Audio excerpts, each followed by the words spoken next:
It's time for Inside the Gamecocks, the show with Phil Mullinax and J.C. Sherwood. So, how many of you would say you speak English fairly well, but with some difficulty?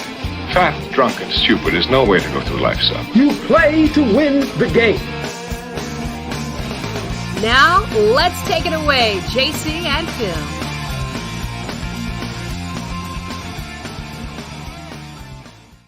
Welcome in to the Gamecocks, the show. J.C. Sherwood, Phil Mullinax here. Good morning. Friday. Happy Friday to all you. Happy Friday.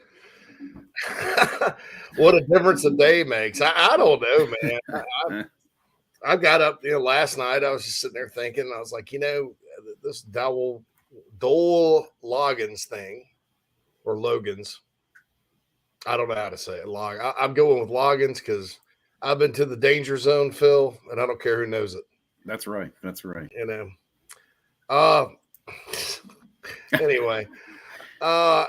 Is it just something to have fun with for a day? What the I did a little research. I kind of talked myself into it. I was like, well, this guy, it was stressed to me. He's not going to be Satterfield, not going to run the Adam Gase offense, which would have been a disaster. Now I'm going to do this, not do that. But, just like my context. And look, guys, I would have not put myself through this much hell had I not been, confident in my info. It was never a done deal, but I do think it's safe to say that guy was the leader in the clubhouse, at least for a few days.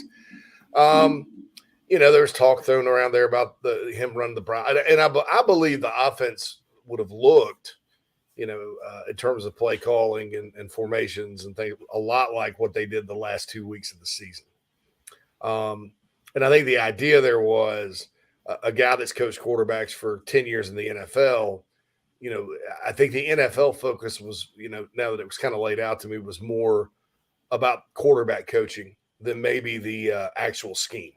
You know what I'm saying? Because you can run whatever you want. The NFL runs some mighty creative stuff these days, but it's that individual coaching that I think was kind of a nice little carrot. And look, they've known this guy for a long time. A lot of people in the building have known it. They get along well. My understanding is from a couple of Arkansas folks that he's told people out there he's staying and that no offer really came. So we know how these things go. They're full of plausible deniability and all that good stuff. But it looks like if you did not want him, you did not have him in the pool,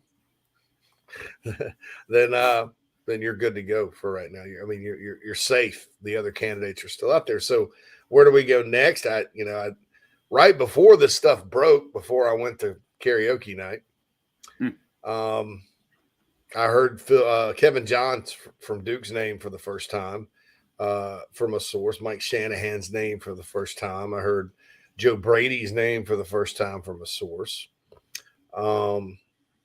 And these are all sources that are in college football here, there, and yonder. Keep their ear to the ground on these things. It's those were not internal sources. But, you connect the dots. Kevin Johns had, a stint with Pete Limbo at Memphis, knows him, has to know him because he worked with him. Watching Duke this year, fellas and ladies, okay, so Cutcliffe leaves. You sort of think, well, they hired Mike Elko on defense, right, Phil? Mm-hmm. The defensive coordinator from A&M, heck of a coach. You kind of think, well, maybe they'll be tough on defense, but they're going to miss cut on offense totally.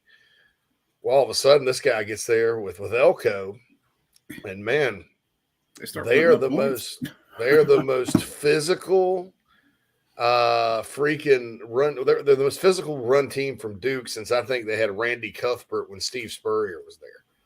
That's a name from the past. Half our audience wasn't born then. That was 89. So right. Look up Randy Cuthbert on YouTube.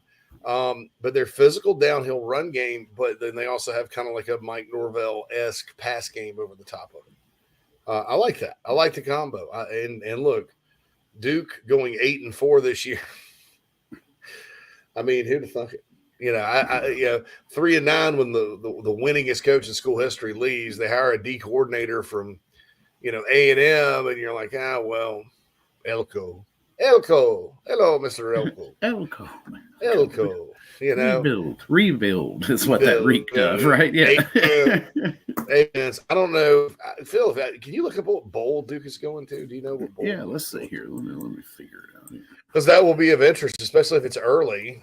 Maybe there's, I think, the Sun Bowl in El Paso. I had a dream last night. Carolina's bowl got changed to the Sun Bowl in El Paso, and that my fiance was begging. Actually, it was one of those dreams. I don't know if you guys ever had this, where like your current girlfriend and your ex-girlfriend are in the same place, and you're kind of wondering how you're going to balance this.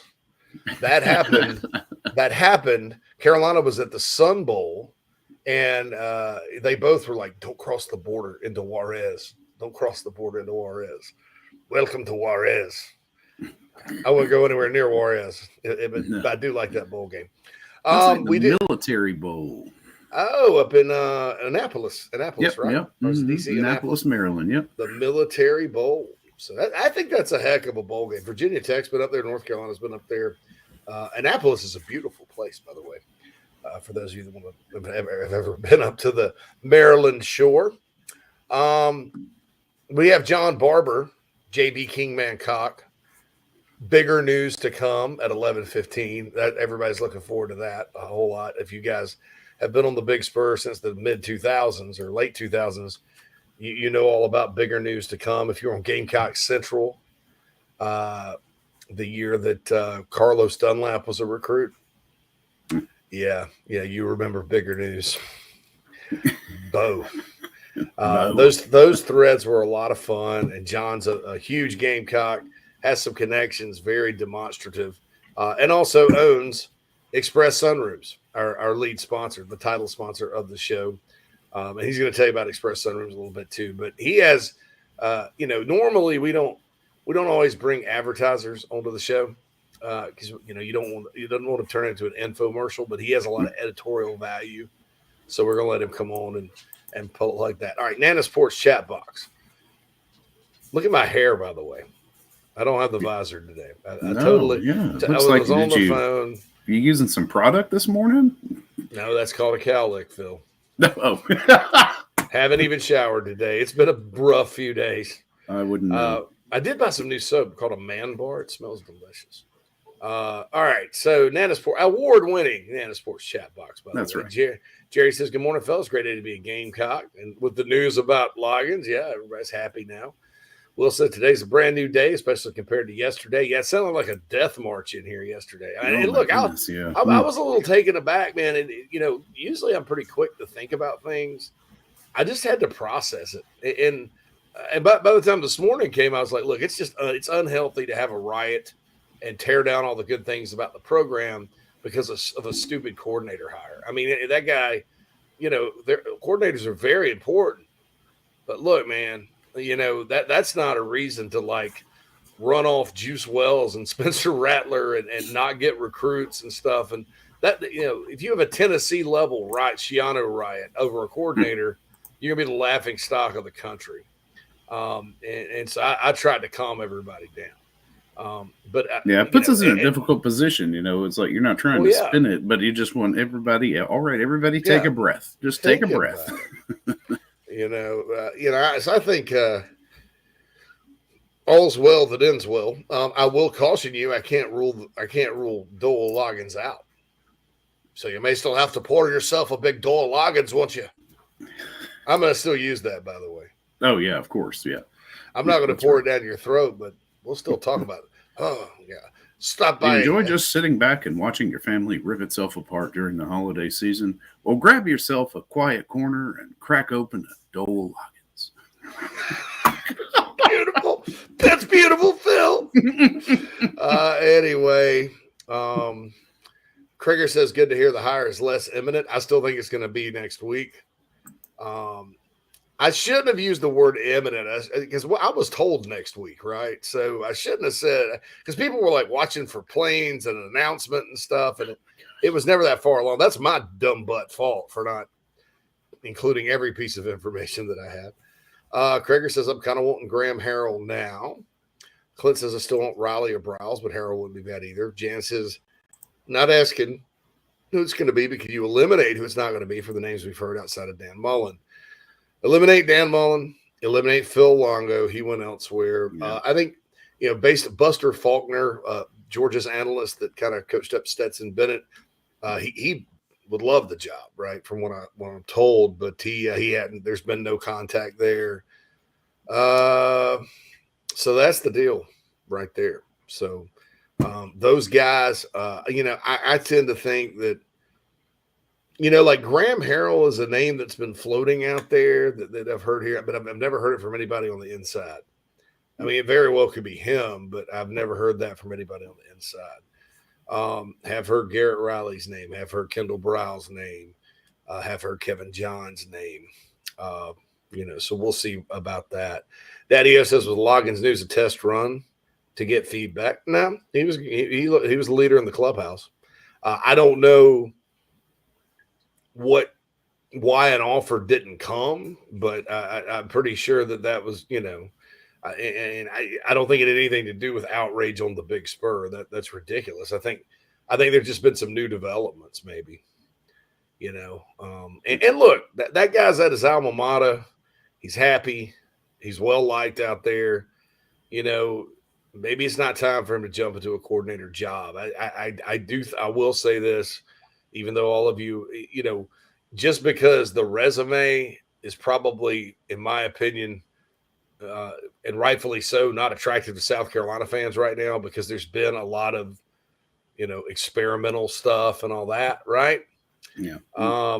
Just because the resume, was not there doesn't mean I don't, after kind of digging into like some X's and O's stuff, I think the guy would have been good. I think we would have all just had to sit here and dream about it until North Carolina next year in Charlotte.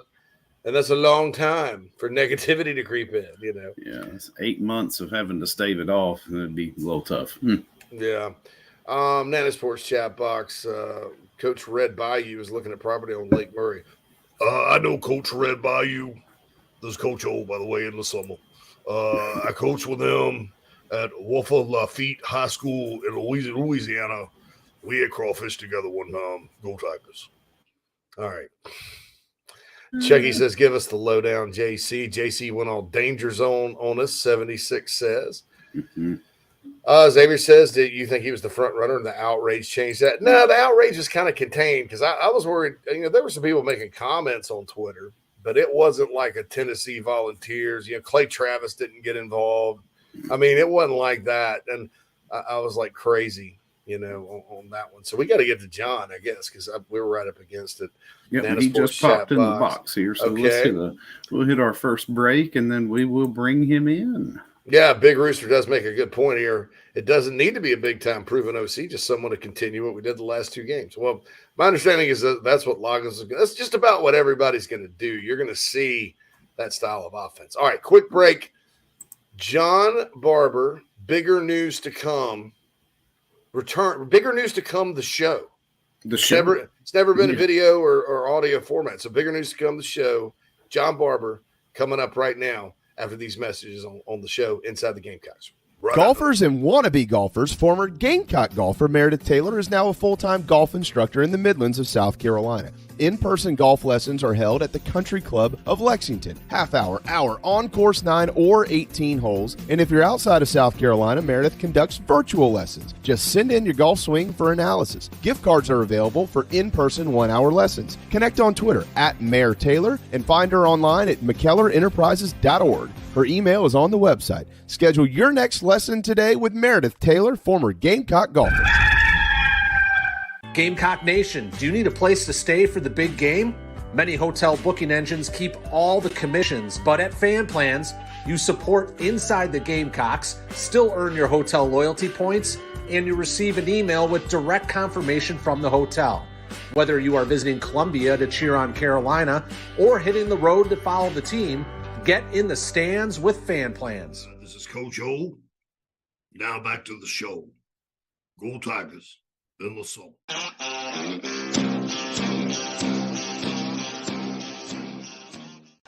Welcome back to Inside the Gamecocks, the show, everybody. The show is presented to you by Express Sunrooms in Columbia. Give John Barbour a call, 803-446-4662 for your new Sunroom edition. First hour of the show is brought to you by Cindy Searfoss and the Coldwell Banker Kane Realty team here in the Upstate. She's right out of Spartanburg. Give her a call, 864-414-5271.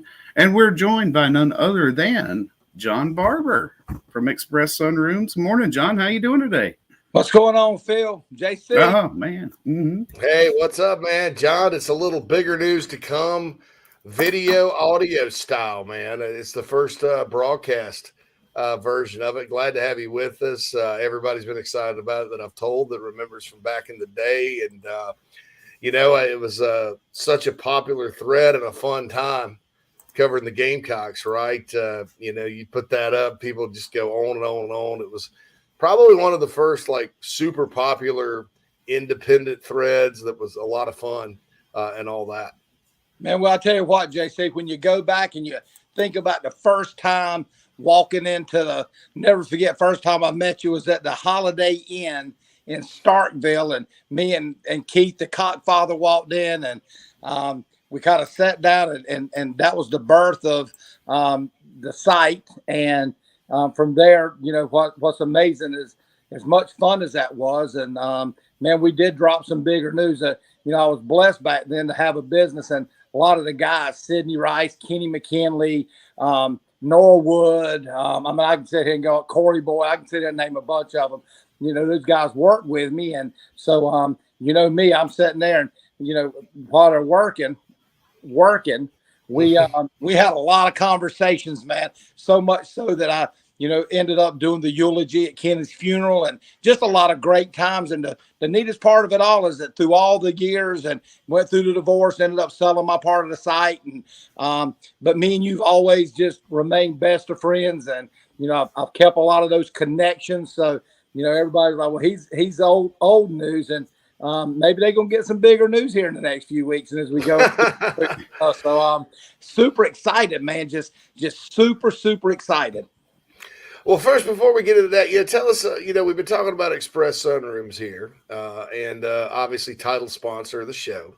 I don't know, maybe I say it wrong. I think a lot of people, and a sunroom is more, because I was like, well, it's a summer edition.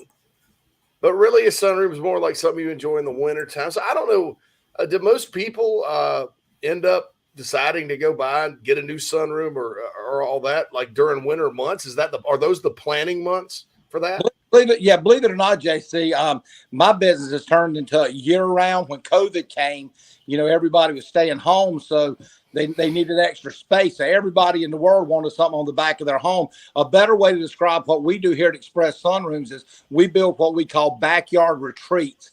Everybody likes to get out in the backyard and really enjoy the space and family. And we do everything from sunrooms, screen rooms, decks, pergolas. You want an outdoor area to grill out and just have fun. Anything you could dream up of or imagine in your backyard. That's what we do. Is we roll into January and head into the spring when people really get out. Our number one product is we have what's called express porch panels. You can take a porch, we'll come in, we'll turn it into a quote unquote sunroom for you by putting in these vinyl windows that keep all the pollen and the rain out. So lots of neat things. Me and Phil have already been talking. I'll come on here. We're just gonna give these guys all the things out there. And here's the best part. Even though Express Sunrooms of Columbia, which is what I own, we have a location in Greenville and Charleston and Augusta, 14 throughout the Southeast. And so no matter where you guys live out there, if you get with me,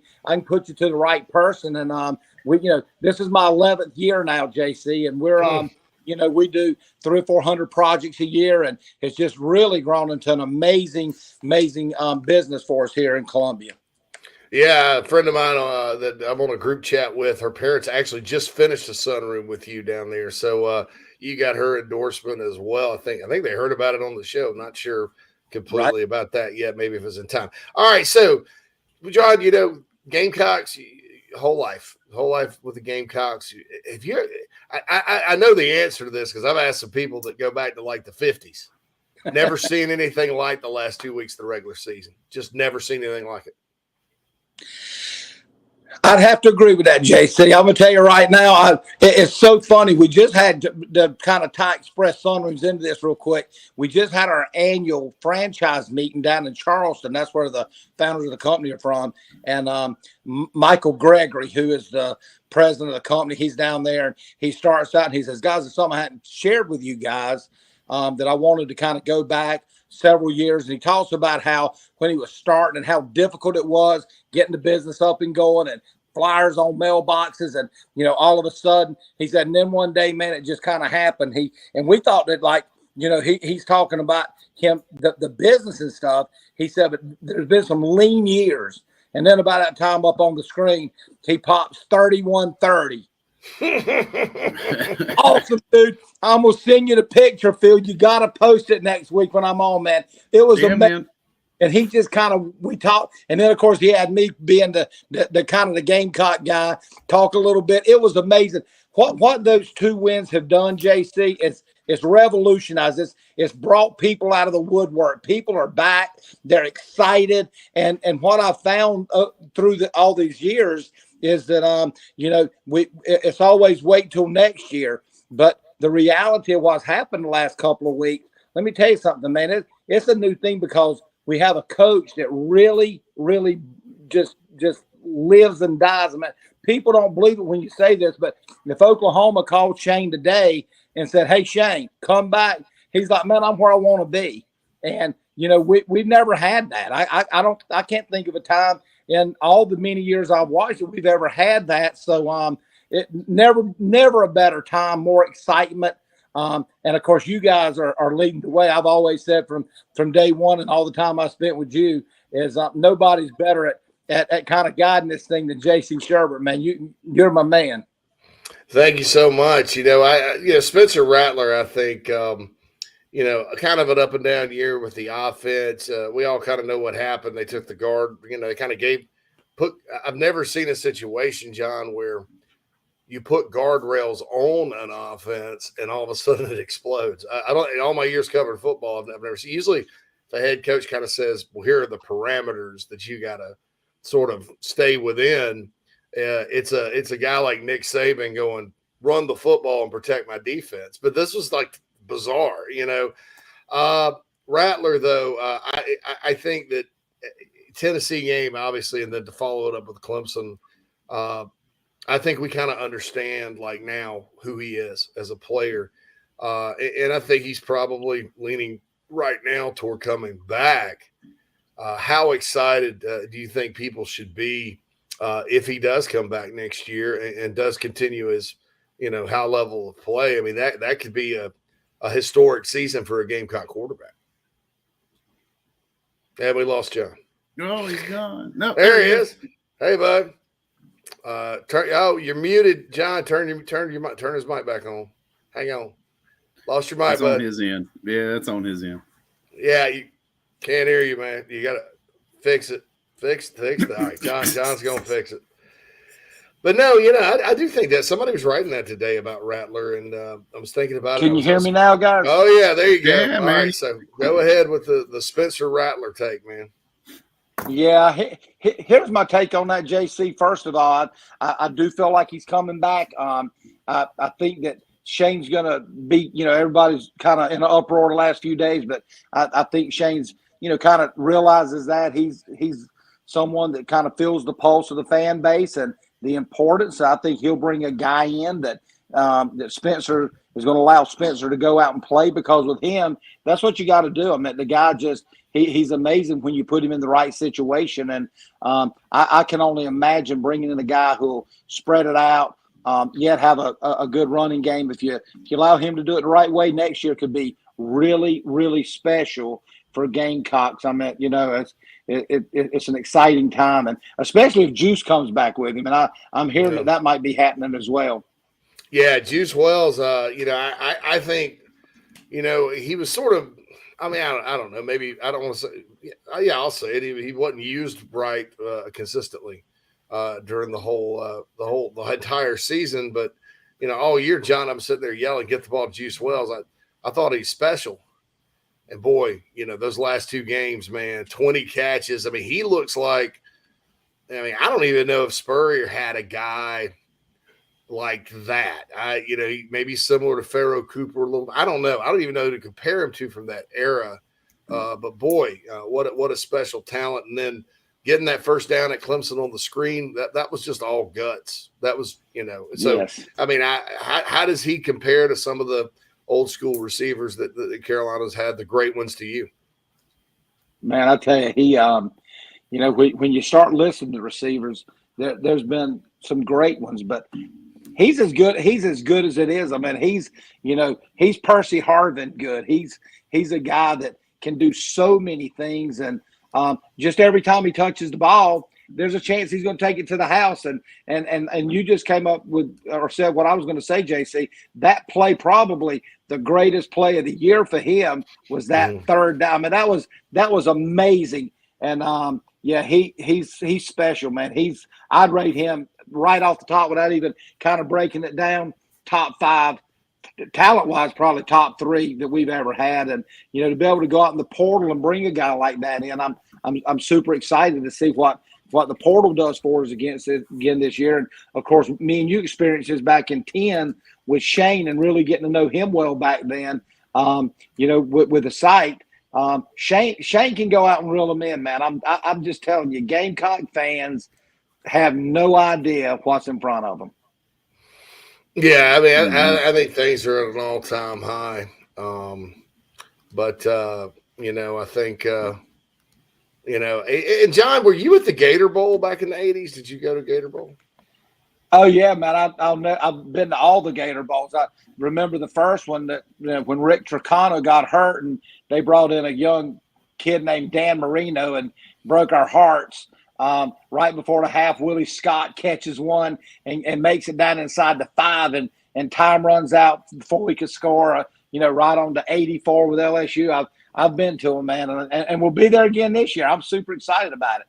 Yeah, I'm going to Jacksonville myself, play Notre Dame. And of course, Notre Dame, the 84 game up there was just that wasn't a super duper Notre Dame team, but what an iconic win during that season, coming back and beating the Irish during the Fire Ants and Magic.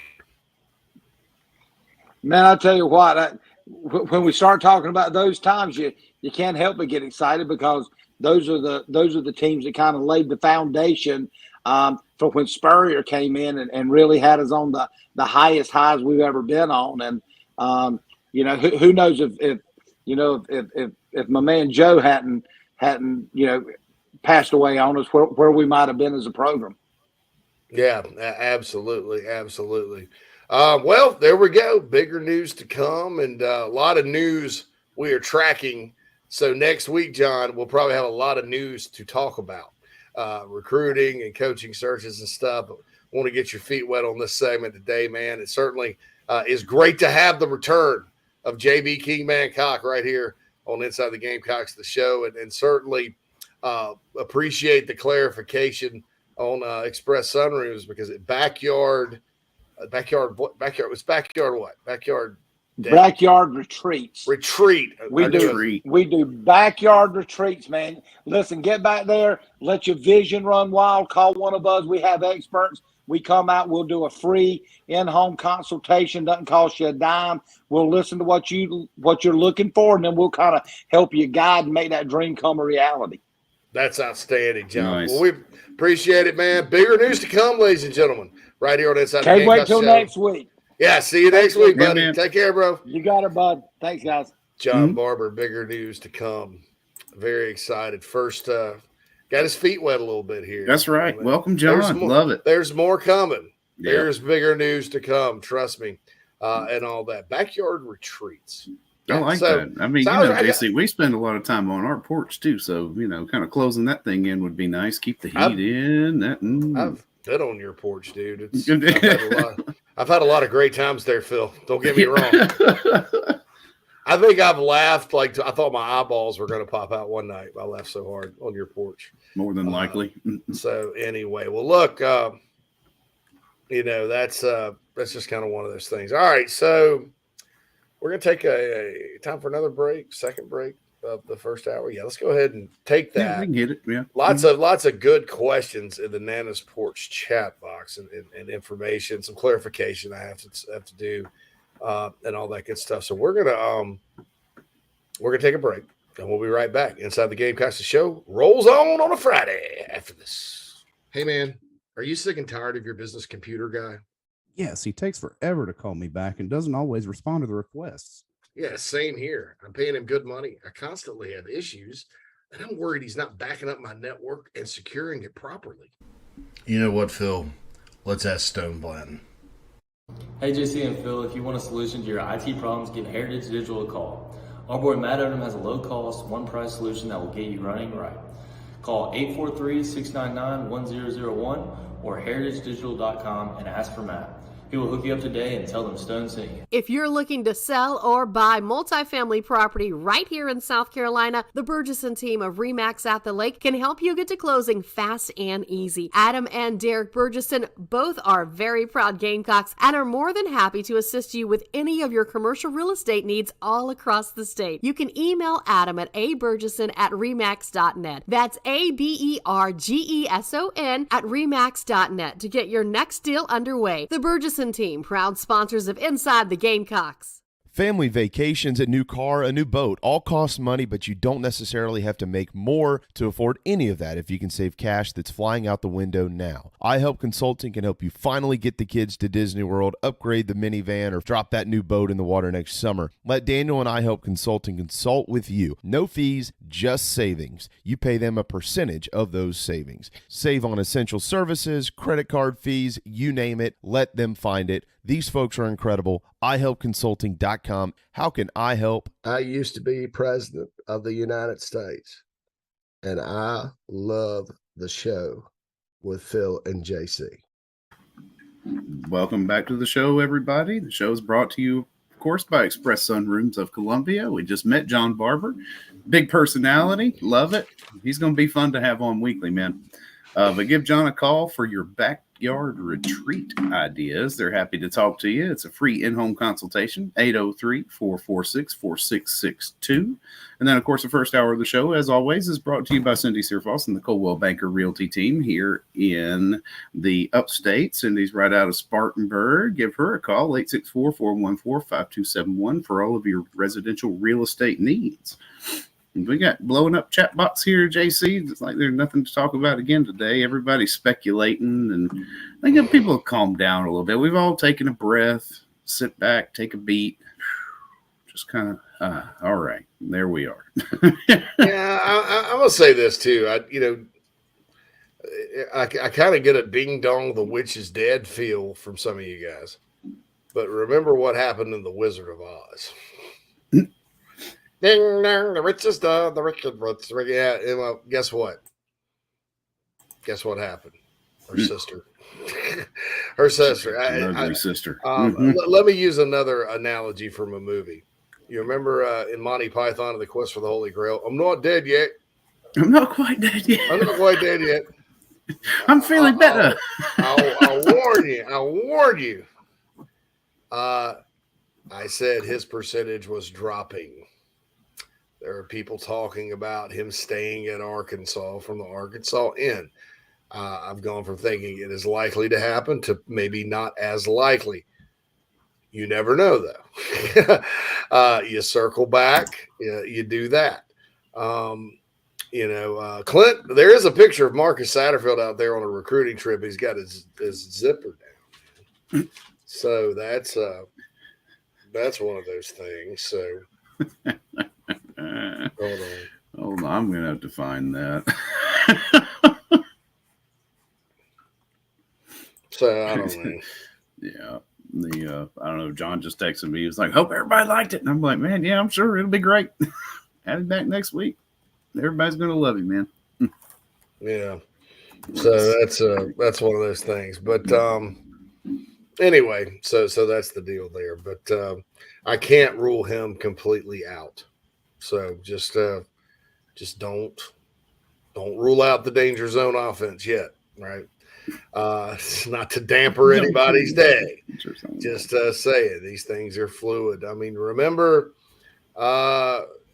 and it's really up to one person, guys. It's up to Shane Beamer. I mean, and I guess whoever the candidate is, they have to mutually decide. But I'll say this: it's just don't rule anything out, and keep an open mind. Keep an open mind. Okay, keep an open mind. So that's the deal there. And I haven't talked to anybody on Carolina's end of things about this to confirm that information, but I do believe things have kind of cooled, and there hasn't been an offer. So that's the thing right there. Data Sports award-winning chat box. We're gonna have mailbag time, Phil, in the next hour. We got a lot of mailbag questions. Yeah, we got a ton of mailbag. So that's the deal there, and we do have the Marcus Satterfield zipper down with Matt Rule, skinny jeans and all, Phil. So I'm gonna text you this right now, so we can get it up if we can do it that way. Actually, send it to our email address. All right, I'll do that during the break. Yeah, do it during the break. We'll show it. Yeah, we'll get it. Guys, I'm not used to being like on video doing this stuff. I'm used to being like on the radio or talking into the side. So I'm moving around. I apologize for all that. I'm bad about that. So, hey, but congrats to Austin B. right quick, who just finished his exams. Yeah, for the semester. Man, good for you, Austin. Hope you did well. Wish you the best, man. Shout out to my buddy Josh, who graduated today from some. Nice. I think I don't know exactly what it was. Bigger news to come. Blister. Blah, blah, blah. So Nictarios Cabo says, so this was all JC's doing. I mean, I guess I was the catalyst. I mean, I'm not a complete blithering moron. I wouldn't have put that out had it not been, solid info. I wouldn't not have like you that. used a burner account or anything. Yeah, I you put your face over that. Yeah, I wouldn't have done that to myself, man. But I figured it's kind of one of those things where you probably need to go ahead and prepare people for the inevitable if you think it's a good chance it's going to happen. Because and it has nothing to do with logins. I think after doing some research and kind of looking at it, I think the guy's going to be, when he gets to be a coordinator, he's going to be fine. He's going to be good. It was the resume, another guy you have to kind of project. And a lot of coaches are that way. And I trust the people that have told me he was a good coach. And I've kind of looked into the scheme possibilities and things like that. And I mean, I don't know. Personally, that's maybe a little, disappointed isn't really the right word, but maybe like, man, I was just kind of talking myself into this and now the percentages drop. So I don't know. I don't know, man. I don't know. I talked myself into it based on good information and sort of the plan and all that. And I know there's an answer for all that. Satterfield had a plan, or Connor Shaw liked Kurt Roper, and I mean, that's why it's such a tough sell, because nobody wants a projection in the fan base. Now, the fan base had one strong opinion about it, and everybody else had the opposite strong opinion about it. But and it's just opinions. Shane Beamer has not hired anybody; he's not offered the job. So that's the deal there. Saunders says something stinks money wise. Supposedly a $2 million budget for the role. I think there's plenty of money that they could spend, right? But I'm not so sure about those exact numbers, and I'm not so sure that Tanner and Beamer went to lobby for more. I don't know that has happened. And Tanner and Beamer don't go lobby the board of trustees. They do have to get the contract approved, right? But I don't know that there's any lobbying that needs to take place. At least there's not in functional universities and athletic departments, right?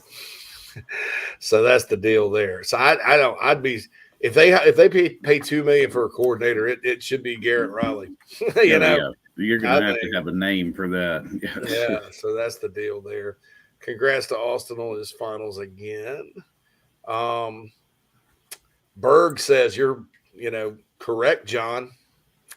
Very excited about Shane Beamer. Lance says it's lit in here. Stacy says one of the national guys who tracked the portal said we've been in contact with Devin Leary. Any truth to that? I know sometimes kids claim offers they don't really have. Well, look, here's the thing. You guys ever watch The Blacklist? You ever watch the show The Black with James Spader? Reddington. I used to watch it, and then I lost track, and I'm one that doesn't like to watch reruns, so I've got to go find where I left off on Netflix or whatever. But I used to watch it every Friday night, Thursday night, whatever. John Whittle loves that show, right?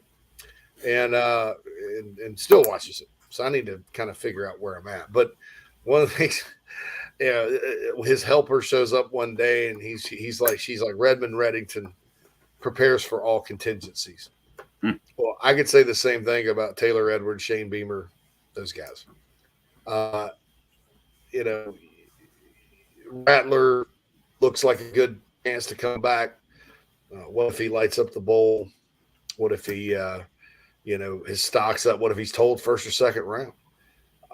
So there's nothing wrong with saying, "Hey, man, would you like to?" So think about it. Keep us in mind. That's recruiting. That's recruiting.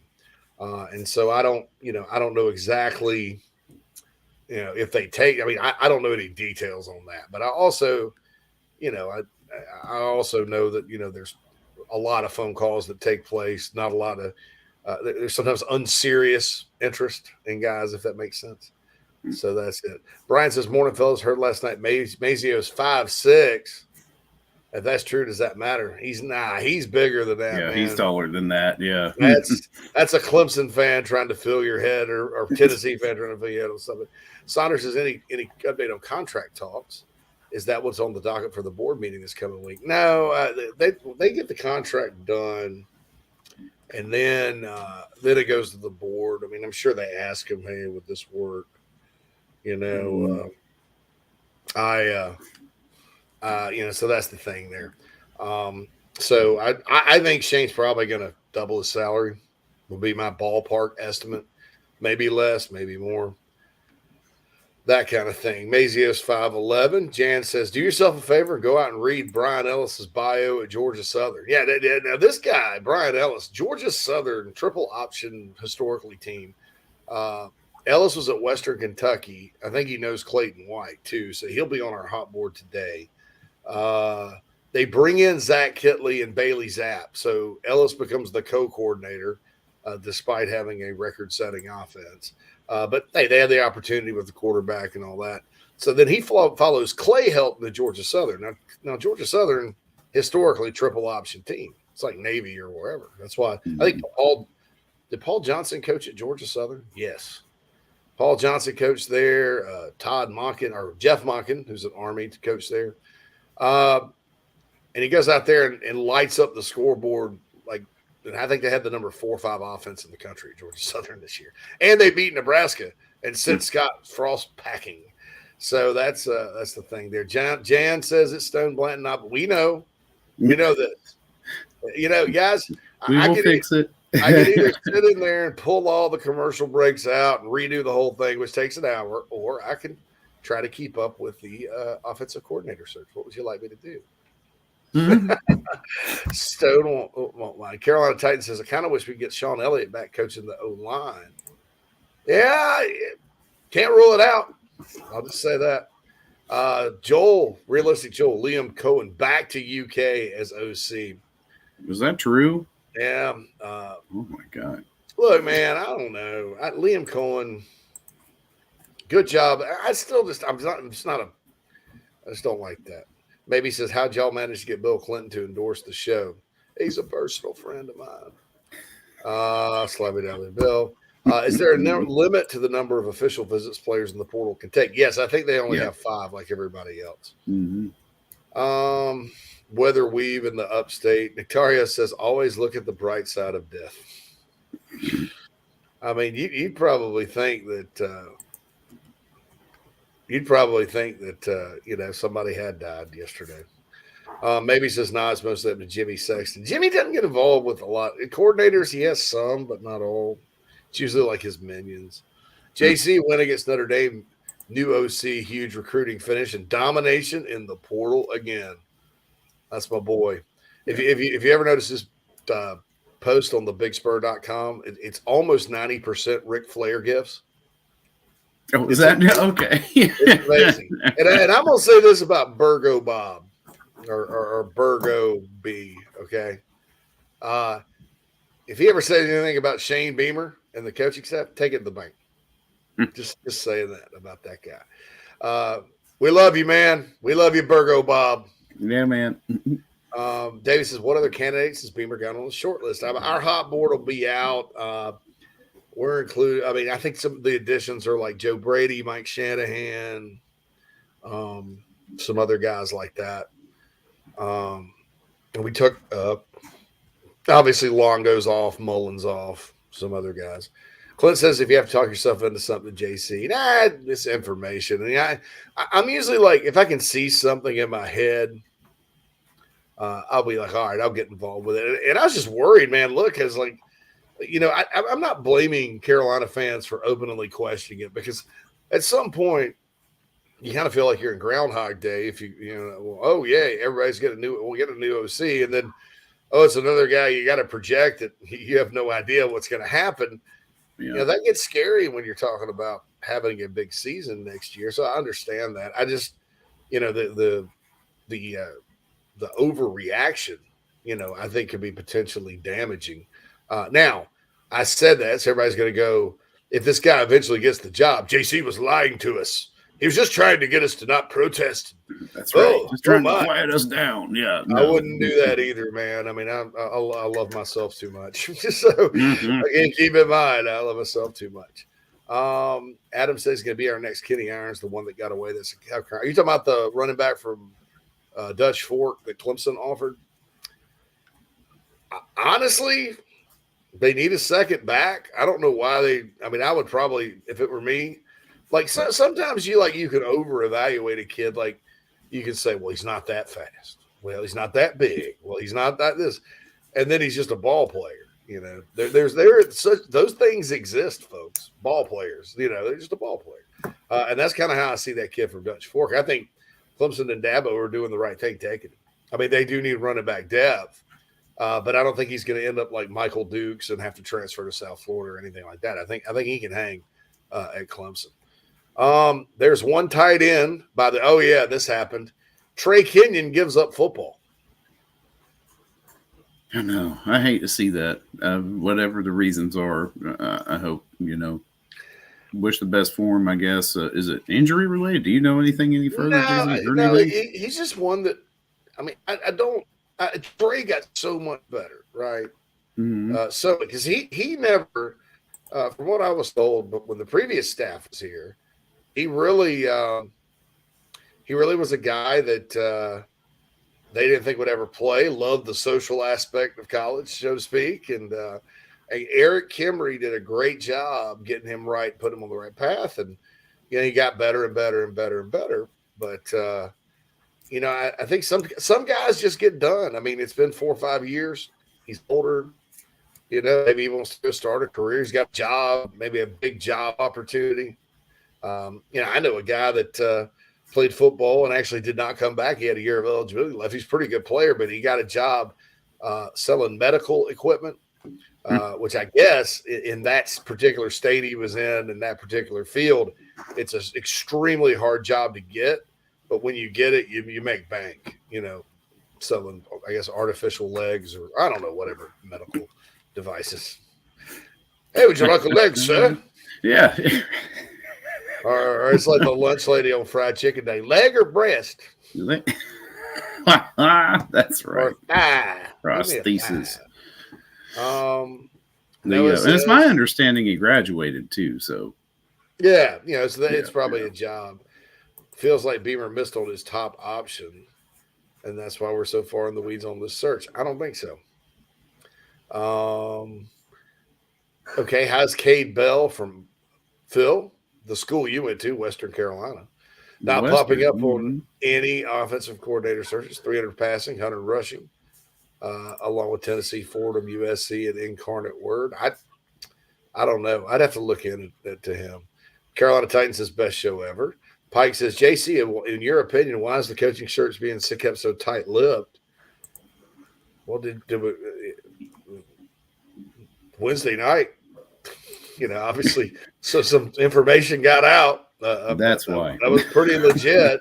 That's Look why what happened over the last 36 hours. Yeah. That's why I'm sitting there telling you guys, anything can happen. Don't if you're like anti Kenny Loggins, Dowell Loggins. Then don't feel like that you're free and clear. Mm-hmm. Don't. I'd warn you. I think it's a lot less likely, but I'm warning you. Don't. This is going to be a roller coaster, guys. It's going to be a roller coaster. Okay. So there's the deal there. Quantrell says he thinks the Devin Leary thing's just covered the bases. I think so too. Yeah. Because he's like, sorry, God, I had a yawn attack there. He's he's a great quarterback, really. I think. GWO says, I'm sure glad Gamecock Twitter has calmed down. Negative recruiting is a real thing, and the kind of stuff that will be told to recruits. Yeah, and look, man, everybody's like, well, they're gonna, because that was kind of the crutch of some of these outraged posts about the guy getting killed in recruiting. No, you're getting killed in recruiting if your fan base is unreasonably crazy on Twitter and all that. Brian said Mike Uva said he was 5'6". I'd go measure him, man. Yeah, 24/7 listen at 6 feet, 165. Yeah. I've seen him standing next to who's the big offensive lineman prospect that Greenville has? Blake Franks. 24. Franks, yeah. And he Franks doesn't dwarf him that badly. Yeah, look, and I wish I used to live right next to Serene Stadium. Like I could sit on my porch and watch the crowd. I mean, I was like, it was in the parking lot of my condo complex. It's times like I didn't know Greenville High was going to have 20 big time kids. I probably should have just not moved ever. I probably would have eventually moved anyway because I didn't meet her. I didn't meet her in Atlanta. I met her in Spartanburg. Right. Yeah. At a wedding, so I'd probably still meet her there. Just don't want another NFL brainiac type. That would have been 3 of the last 5. Yeah, my understanding is it wasn't. Because you get worried about it because you watch some of those teams he called plays for. My God, the offenses were abysmal, just atrocious, right? Just terrible. I mean, but. It's the Adam Gase offense. Unlike the previous guy that came in with the entire playbook of 1 million plays, the next guy, I don't care who he is. I don't care if it's Mayor McCheese. They're not going to be doing that. I mean, the head coach has spoken with all that. Green Gas put out good tape for 4 years. Green has put out good tape for 4 years. Yeah. I mean, look, I don't know. I'd probably do it. Burgo Bob is not Hunter Beamer, by the way. Not Hunter Beamer. Xavier says, if you're going to go with experiment, at least experiment with Justin Stepp. I don't think fans would freak as bad. I'll tell you this. I can't rule Freddie Kitchens out getting it. I don't think it's likely. He's probably a long shot. And I would say that Freddie here's my opinion on Freddie Kitchens. Okay. I'll say this. If Freddie Kitchens wanted to be a college offensive coordinator, right, he could probably be the best offensive coordinator in the country. And I say that based on when he took over the Browns. He took over the Giants late, right? But it was 2 games. You can't tell it. 2 games. When he took over the Browns, he did so many with a bunch of young guys, rookie quarterback. He made it fun, just like college. It wasn't overly complicated. I think he's kind of a fun-loving guy. I think if he kind of, I have no idea. I always heard he wants to go back to the NFL, whatever. But if he decided he wanted to be a college coordinator, scaled it back. I mean, I think he's a good teacher of the game. I think he's a hell of a play caller. If Freddie Kitchens decided that's what he wanted to do, he would be unbelievable. I just don't think that's what he wants to do. but I would still put him in the long shot category. Mayor McCheese is renowned for his massive and highly experimental playbook. Give me Grimace. We may not want to bring. Yeah, that's right. Yeah, we need Grimace in there. Looks like a former offensive lineman Grimace. Yeah, Chuck said I heard on 107.5 Extra Point it'd likely be done by Monday. Guess we'll see. I came over to the best show at 11 to get the best info. I was just told next week. I was told by the end of next week. So, what's signing day? Tuesday? No, that's the next week, Phil. This is the following week. Okay. Yeah, they moved it back. It's like the 21st. Mm-hmm. Okay. 21st. Oh, it's Burger Bob. That's what it is. Burger Bob. I'm a moron. Justin says from having Garrett Riley on the board to Dowell Loggins is like buying 10 drinks in the bar all night and going home with a 3. If we're going to gamble in-house, Stepper Kitchens. I don't know, man. Sometimes those 3s are fun. They'll surprise you.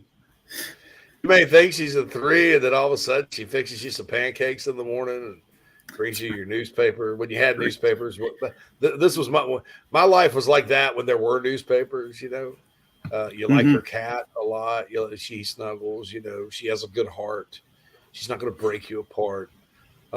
You see that she's actually kind of mildly attractive in certain lights, and then she's got a big trunk. If you're me, I like that. But not. It's very shapely and all that and sweet.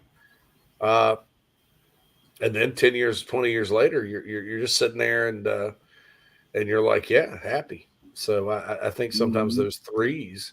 Hey, now look, we all have different definitions of 3s, don't we? Yeah, right. Yeah, it's all individual. Yeah, that's right. It's very subjective. 3 is almost on a 5-point scale. I'm like, well, not too bad. To some people, 3s are just like, hell no, that kind of thing. So I don't know. I'm like, I don't know. I'm just sitting there thinking of a couple of chicks back in the day. Goodness gracious. Glad that, I don't know. Maybe I just thought with some of them for a minute after a couple of fun nights, I was like, oh, is this really what I want? I thought too much back then. Just like in football, when you're trying to play quarterback and you can't think too much, dating, I've learned that you can't think too much about it. Especially if you're a guy, let the girls think about it. Let them do all the thinking, and you just perform. Go with that's your all gut. That's all they want you to do. SC Scout guy says technology is amazing. I'm sitting in my tree stand deer hunting, watching you guys on my phone with headphones. Oh, and in the rain as well. It has been, JC, I can't even say. I came out of my house this morning and I was like, I am so sick and freaking tired of the rain. It has rained here in the upstate for days. Gloomy. It's awful, man. It usually doesn't get me down. It's just been incessant, though. Yeah, it's raining and snowing up here today a little bit, like a mix. Drew me. Justin says he's a trunk guy. Amen. Quantrell says, hey, a 3 can be excellent on a scale of 5. All about perspective. I agree. That's right. I think that's what I was kind of thinking, too. I'm probably thinking of a bunch of 5s, 6s back then. My numbers are all off. That 3 better have some tricks in the trunk. Oh, God. Daniel says tater tears, Phil. Tater tears. That must be what it is. They're still crying. I know they are. I hear them. Finally, we're going to roll the final Nana Sports chat box. This is Chuck. Chuck says this, and it's amazing. I drank a whole handle of very old Barton from Wednesday PM to last night over the Loggins news. Now, after a few Pedialytes and updates, I'm feeling much better. That's right. Man, I'm sorry I caused some of you guys to go on a bender. I knew it would happen, though. I figured, like, look, okay, this thing's not going to break till next week officially. But it's the type of news that, I think I need to give some people some warning about. Somebody needs a heads up over this. Right. So now it's in your mind, and like the Big Spur was in meltdown mode Wednesday night. all day yesterday. About a day, there was a mood of acceptance.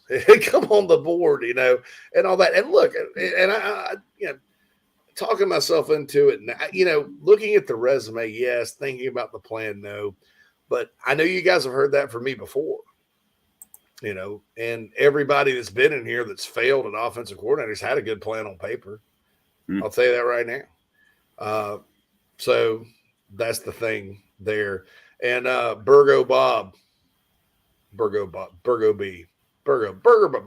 anyway, whatever. See, in your opinion, where do you see us finishing recruiting wise and not portal? It's top 15 now. I think it depends on who gets who, and if the rankings end up being, I guess, fair. There's one guy, Kilgore, needs to be a 4, but I don't know if he'll do it. In the 15 range, it's going to be pretty highly ranked. If they get Nick Harbor, obviously, it's going to boost up. Some of the receivers they're in on, like Tyshawn Russell out of Harrisburg, Pennsylvania, or Edwin Joseph, they're 3-star guys, so you don't know how that's going to kind of affect the formula. I'm not smart enough to do that. And then there's probably some teams below Carolina right now that will finish strongly. And then you'll also have rankings this year that include the portal. They had last year, Carolina top 10 portal. So you got to do that. So that's the deal. All right, so we're going to finish it off and take a break. Back on the other side as we wrap up the week on Inside the Gamecocks show. Just as your State Farm agent combines good neighbor service with surprisingly great rates, you can combine your home, auto, life, or small business insurance with Tony Pope State Farm Insurance today. And guess what you'll get? That's right, even more good neighbor service with surprisingly great rates. In fact, Tony Pope State Farm is your go-to agent anywhere in South Carolina, North Carolina, or Georgia for the service you deserve at the price you want. So try combining your home, life, auto, and or small business insurance today. Tony Pope State Farm has been in business for more than 30 years and can handle anything you need in the tri-state area. Once again, Tony Pope State Farm will help you mix and match perfectly. Call 843-851-2222 or visit TonyPope.com today. Like a good neighbor, State Farm is there. Whoop, whoop, easy. He's got a tiger by the tail, he has. He better hang on too. People have spoken. Nana's Porch was voted the 3rd best food truck or trailer by the Charlotte newspaper Public Poll. Also, their pimento cheese took 3rd in a contest exclusively for products made in the state of North Carolina. I will let Noah Hall tell you about the rest. Nana's Porch, Southern cuisine with an uptown twist. If you're in the upstate of South Carolina and are in need of residential real estate services, Cindy Bass Searfoss of Caldwell Banker Kane is for you. Ask her about the village at Creekside, all of her listings in my hometown of Spartanburg, South Carolina, right there on Daniel Morgan Avenue, married to a lifelong Gamecock fan. And many of our listeners have already bought homes from her and been 100% satisfied with the detail and care she uses. Cindy Searfoss, 864-414-5271, Caldwell Banker Kane in the upstate for your real estate needs. This is Braylon Wimmer, South Carolina Gamecock Baseball, and you are listening to Inside the Gamecocks, the show with JC and Phil. Go Cox!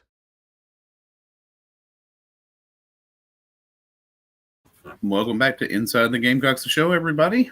The show is brought to you by Express Sunrooms in Columbia. Give John Barbour a call for your, what did he call it, JC? A backyard retreat. Retreat, yeah. Yes, they will talk to you about a backyard retreat. Well worth it. 803-446-4662. And now that we've entered the second hour of the show, the Burgesson team at Remax at the Lake has taken over sponsorship, and we will give Adam or Derek a call or shoot Adam an email as the preferred way to get in touch with them at Burgesson, that's ABERGESON, at remax.net for your commercial or investment real estate needs. All right. Nana's Porch chat box. It's going to be interesting to see where the Gamecocks finish in recruiting. What I like about it, Phil, with the class, as far as the rank goes, I always thought, because you finish 9th or 8th, it doesn't matter. 9th or 7th, it doesn't matter. So many of those teams that had always kind of finished ahead of Carolina in recruiting during the Muschamp era. You look at their roster and you're like, oh Lord, this is not a good roster, So it's one of those things. Carolina doesn't have a championship level roster yet, but it's certainly better than some other folks. The team rankings are very close, like very close. There's not a lot of difference between 10 through 22. But I always thought, a good goal for South Carolina, if you care about the team rankings, is to finish in the top half of the SEC, which now it's seventh or higher, higher than seventh. It will be eighth once Texas and Oklahoma join, but you're not gonna finish ahead of Texas or Oklahoma. But the good news is Texas and Oklahoma can go 6-6 with all that talent, and they tend to do that. Texas is. This is one of Texas's better teams this year. I think they're 8-4. Yeah, they've proven that out. They've got really high recruiting classes and still can't compete. Yeah, so that's the deal there. Xavier says, "What does this show devolve to?" Sorry, man. God, coughing. Lost my voice. Yawned earlier. It's awful. Lance says, "I love this show." Daniel says, "Don't think too hard." GC fan says, last call for alcohol was the threes I ran into. We talked about Chuck. We answered that question. Rick says, here's one to the threes. Craig says he drank a crap load of gin last night. Tilton asks, because there's some people that want to tell what do you think about Joe Brady?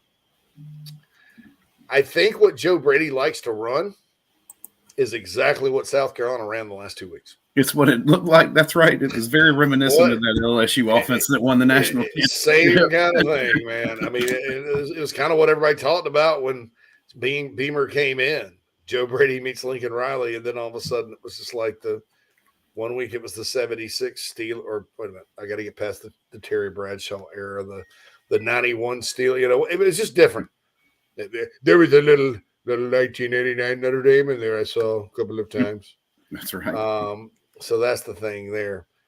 South Scout guy says, I hope that Shane does not get all defensive about the hire, starts calling people out like he sometimes does. He will.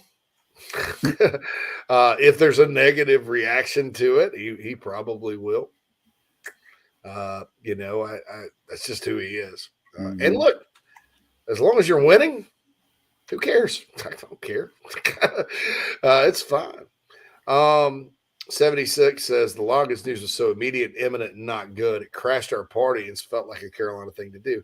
Yeah, I understand it.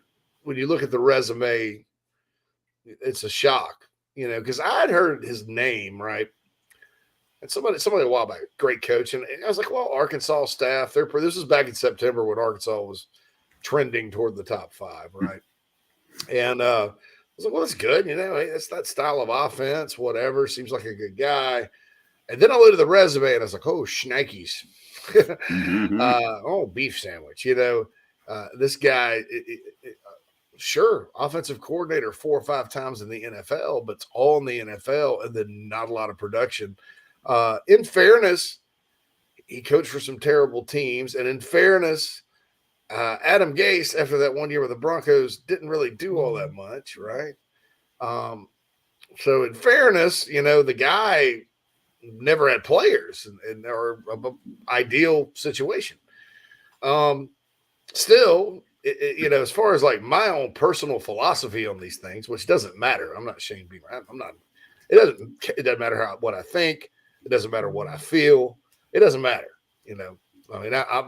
I am not qualified to have an overwhelming opinion on this, right? I'm going to give you my opinion. But as far as like, am I right? And everybody, no.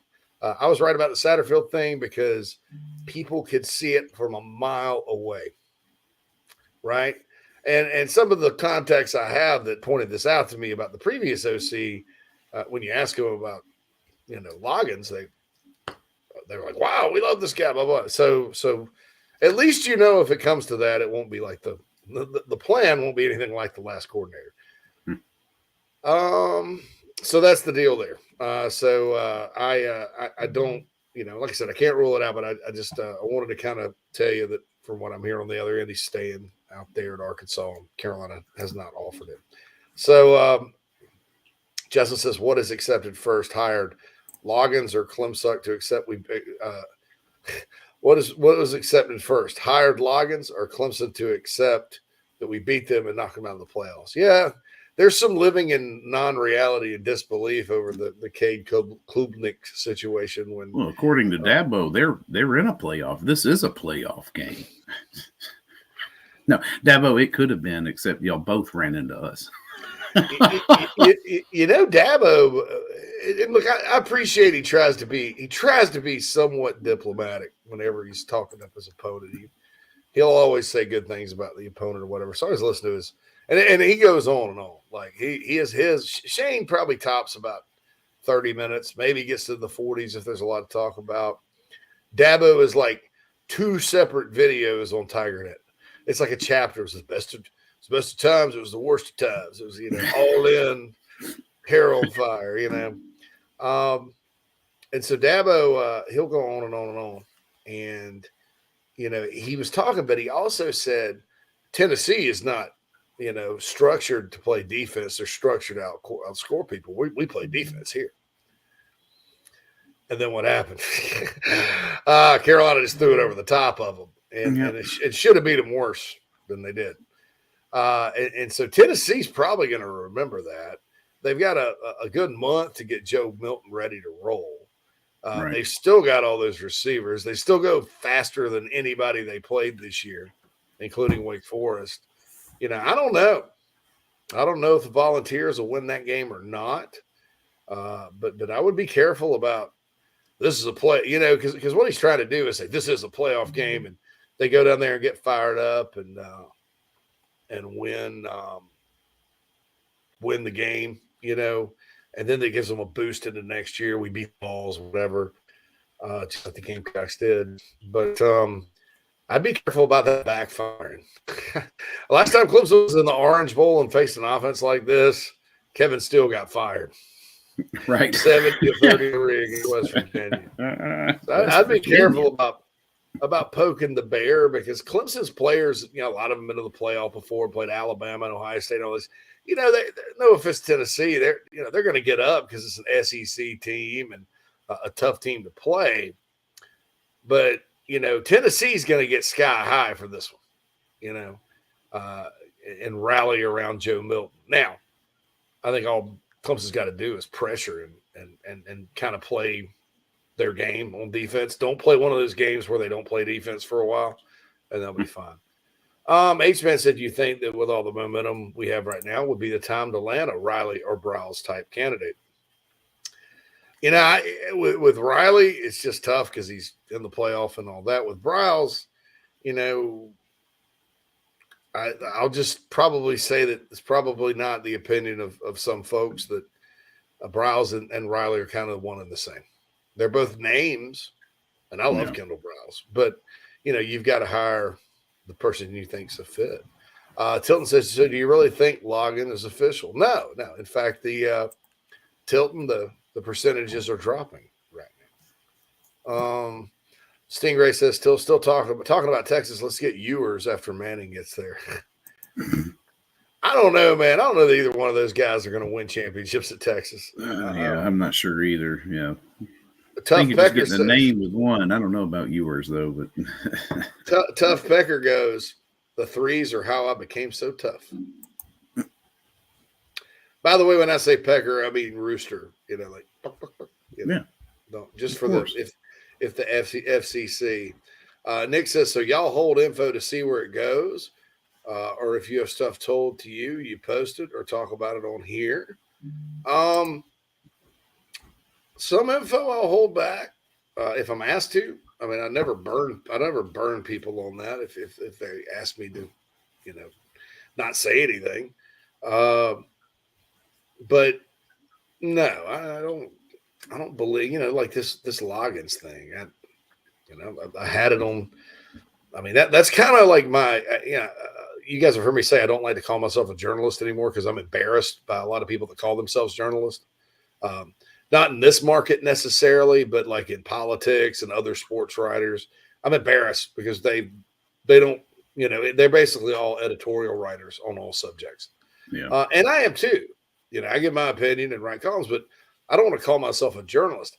But I do have a background, and when I'm relaying information, if it's a rumor and I talk about it, because I'll be more likely to talk about a rumor here than on the message board. I'll say rumor. Rumor has it. This is a rumor. I won't say anything else, and I don't put out like there's a big difference between a hot board, which is like supposed to be every name you've heard in connection with the job from all sources that are legit. You don't just go ask, Bobo the dog-faced B-boy if he's heard anything, and you put it on there. Legit people, and that would be other insiders from other sites at schools that the coaches at, or it could be, these coaching search people that cover the coaching searches, or it could be staff members at Carolina, it could be players, whoever. If they're mentioned, they go on the hot board. For me to say it looks like it's going to happen and that Beamer's zeroed in on a guy, I got to have that from like at least two of my best sources, most of the time 3. So that's when I do kind of go, put my reporter hat on and go. I know it's confusing. Longo to Wisconsin, Quantrell says, and somebody else asked about this earlier, have fun with Longo running that offense in the Wisconsin cold. I just don't see it. Power run game, man. But, boy, Wisconsin's getting away from who they are. You got to be careful about this. Tennessee did this when they hired Lane Kiffin. It blew up in their face. Nebraska did this when they fired Frank Solich. You guys remember that? We're going to fire Frank Solich and hire Bill Callahan and run this passing offense. We're going to evolve as Nebraska. Light it up. Dude, they just hired Marcus Satterfield as their OC and Scott Frost, their golden boy, who everybody in the country wanted as a coach. He comes home. I think he finished 13 games below 5. I mean, they have problems out there. Gamecock says, how many college coaches did not make it in the NFL? There's quite a few. Mm-hmm. Lou Holtz and Steve Spurrier are 2 of them. Yeah. Nick Saban. I mean, there's lots Nick of big Saban, names. Yeah. Butch Davis, Bobby Petrino, Lane Kiffin. Now, Kiffin's kind of going backward.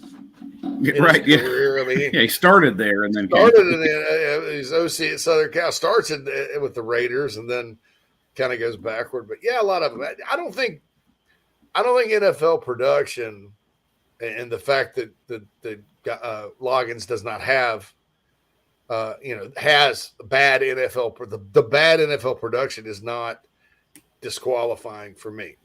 And none of it's really just disqualifying now because I've kind of thought about it. But I'll say this: if it's qualifying statement and all that, as far as that goes. What was I saying? God, I forgot what I was saying. We were talking about NFL coaches. I got strategy. Yeah. Mm-hmm. So it's not disqualifying, and none of it really with Loggins is disqualifying for me. What I don't like is guys that have no collegiate track record at all. That was the biggest red flag for with the resume, because you get worried that that some of these guys, but Loggins is also a different guy. It's not like he's somebody that's I'd rather be back in the NFL, whatever. He took an analyst job. I mean, he left his last coordinator job and took an analyst job at Penn State under Mike Yurchitz and James Frank. Okay. I think that shows I think I'm going to coach college ball now. After 10, 20 years in the NFL. So he goes back and 10 years as a coordinator, 30, he was for coordinator 32.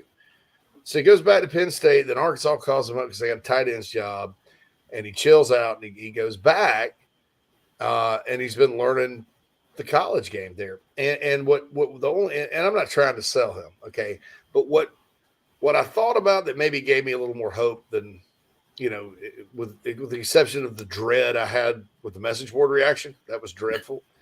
What gave me a little more hope was, okay, a lot of these NFL guys, when they come back, they don't know. And I said this yesterday, they have no idea how to recruit at all. And he's one of their best recruiters. So that means an important aspect of the college game he had an understanding of. And so you probably understand you can't use 147, different formations in a game and, pull the radio flyer with your 100-page, million-pound playbook. Come, Mr. Biggles, that kind of thing. Come, Mr. Bigglesworth. It's too much to do for the college game.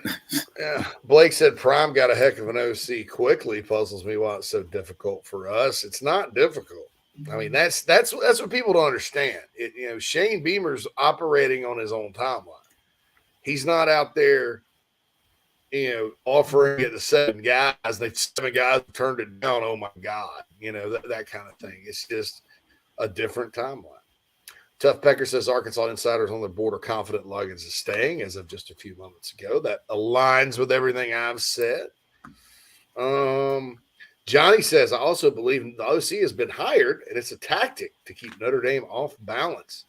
If you think about it, the tight ends are pulling out, which means they know something we don't. I mean, if we look at it now, it looks like you were going to lose 2 regardless, and Bell and Stogner. Atkins is out of eligibility. He'll play in the bowl game. Right, but he is going to play in the bowl game. And then Kenyon was the one that was just like, okay, all right. Well, I heard Chad Terrell may come back. And see, that's good. And then there's a freshman, Xavier Short could play. We got 2 weeks to get him ready. I can see it. Realistic Joel said so many of these complainers are dense. I think it's awesome that Realistic Joel has now come around. Yeah. to Team Beamer. And look, guys, you think about this. It's not, say what you want about any offensive coordinator resumes you want. I understand we've all been burned by it, right? Nobody wants to hear projections and ifs and buts. And then, I'm not saying excuses for why guys failed at previous stops, because sometimes a lot of those reasons are completely valid. This is why you failed. But you had a head coach, you heard that about, well, he just failed at Florida because of this. Here's why this is going to be different. He failed here because of the Roper did this, spare me. I know you don't want to hear it. But what gets me is like, look, you got to look at like what's going on. Like with the pro. I mean, this is one part of the offseason.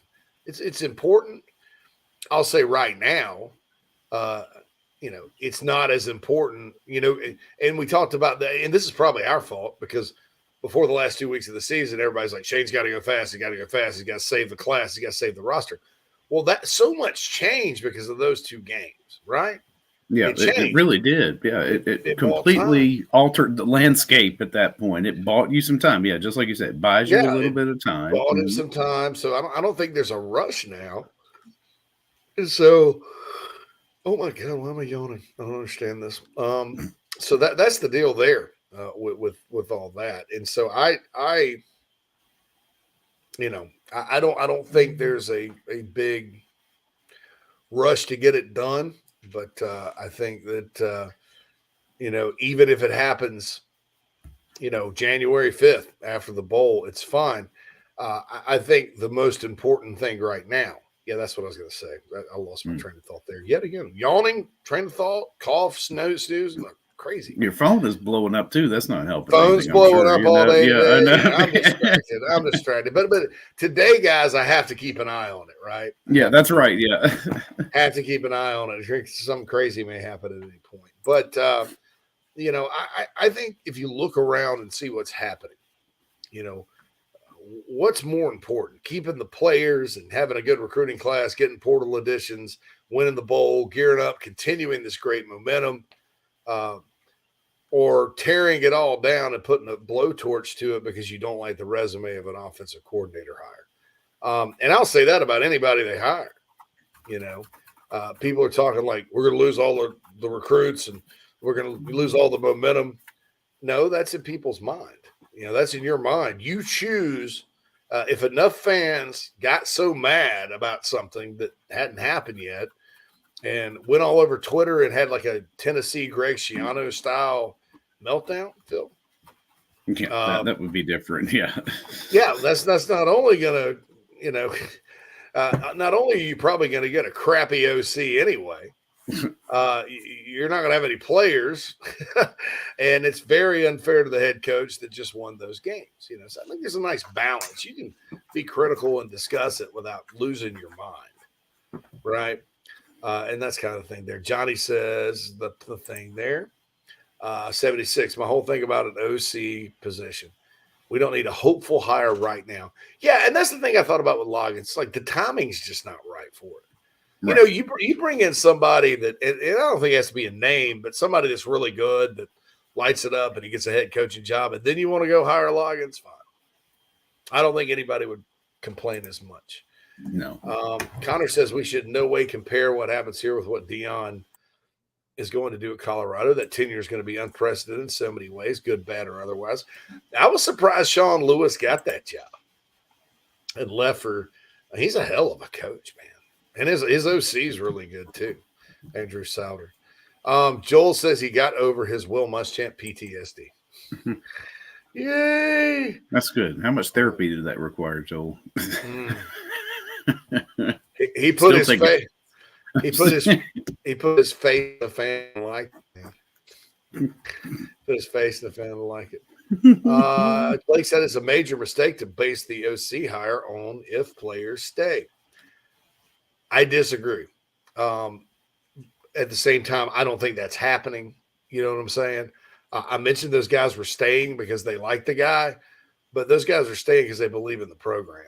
And unless there's some crazy hire that gets made where Rattler's like, I'm not playing in this system or I'm not doing this, I think they'll stay anyway. But I do think you need somebody to fit the personnel you have next year. And I'll tell you this right now, South Carolina, if everybody returns, they pick up some guys in the portal, that kind of thing, they're going to win a lot of games next year or set themselves up to. It's the SEC, and sometimes off-season hype for teams kind of around South Carolina's into things, like Missouri's hype. They don't win. Kentucky was hyped this past. Somebody picked Kentucky to go 11-1 this past off-season. Bravo, sir. Way to go, good. I think it was Stinchcomb or Doring one of those guys on SEC Network. Maybe it was Doring, I think. Yeah. Brilliant. Brilliant. I knew How's that feel right today? now. Yeah, I know. Arkansas had injuries and Tennessee have injuries. All kinds of things that can happen in a season. But that's a lot of good personnel. And that's the schedule next year looks on paper to be much more manageable than this year's. And this year they won 8 games. Krager asked me to talk about Carolina Rise. Quantrell, you got a good question coming up too. I'll answer after the break. It's our first break. Uptick in Carolina Rise. Okay, so right now, we had 250 paid members. And then, guys, if you hadn't noticed, Ray Tanner released a video promoting Garnet Trust, Carolina Rise, the Park Avenue Collective, all that great stuff. We appreciate that. Thank you, Coach Tanner. But even before that, people got mad about the Jaheim Bell thing, and so they all started, and some friends on the Big Spur and all that were like, spreading the word, tweeting about it. Everybody's excited. So we probably grew. Okay, so we want to get to our goal for the 1801 club of 2,500, right? So which is roughly less than half the size of the paid membership of the BigSpur.com. So we went from 250, which I think is 10%, to 500. So we're 20%. So keep spreading the word. And when Ray released that video, it was more than 1801 club people coming in. I mean, somebody just threw $1,500 in there. Some guy did 500 a month.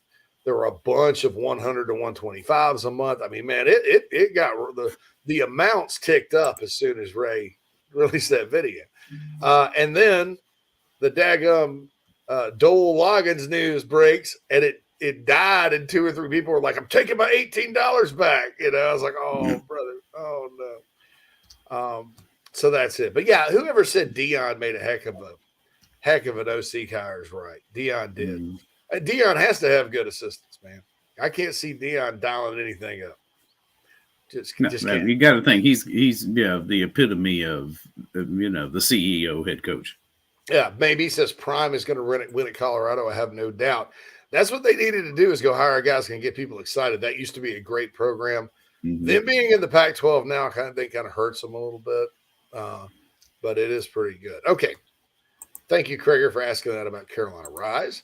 Got this question from Quantrell coming up. We've got to get to mailbag questions. So what we'll do, we'll come back, we'll rapid fire the mailbag questions, Phil. All right. And then we'll come back to the chat box and wrap up what's been a very, very interesting week on Inside the Gamecocks, the show. We'll have one more break after this too, by the way, but we're going to take this break right now. After these messages, we'll be right back. Hey, man, are you sick and tired of your business computer guy? Yes, he takes forever to call me back and doesn't always respond to the requests. Yeah, same here. I'm paying him good money. I constantly have issues, and I'm worried he's not backing up my network and securing it properly. Oh, I feel that, man. My head hurts, but I have a good lead on a good idea. I'm calling your boy Matthew Odom today from Heritage Digital. Heritage Digital is an IT firm that specializes in making sure your IT network runs like a dream. If you have 1 or 500 employees, it doesn't matter. They do it all for one monthly fee and have clients from South Carolina all the way to California. Yeah, I heard that monthly fee's low too, so I don't know why I didn't even think of that. Do you have 843-699-1001 as Matt's contact number? Yeah, man, I sure do that. Or you can go to heritagedigital.com. Man, I hear they do a no-cost assessment. Boy, this will help me. Yeah, I bet. I'm getting on that and encouraging everyone else to do the same. Heritage Digital, 843-699-1001 or heritagedigital.com, a proud sponsor of Inside the Gamecocks, the show. You can't handle the truth. Gamecock Nation, do you need a place to stay for the big game? Many hotel booking engines keep all the commissions, but at Fan Plans, you support Inside the Gamecocks, still earn your hotel loyalty points, and you receive an email with direct confirmation from the hotel. Whether you are visiting Columbia to cheer on Carolina or hitting the road to follow the team, get in the stands with Fan Plans. Yep, time to get back to the show. Shoot. All right, my man.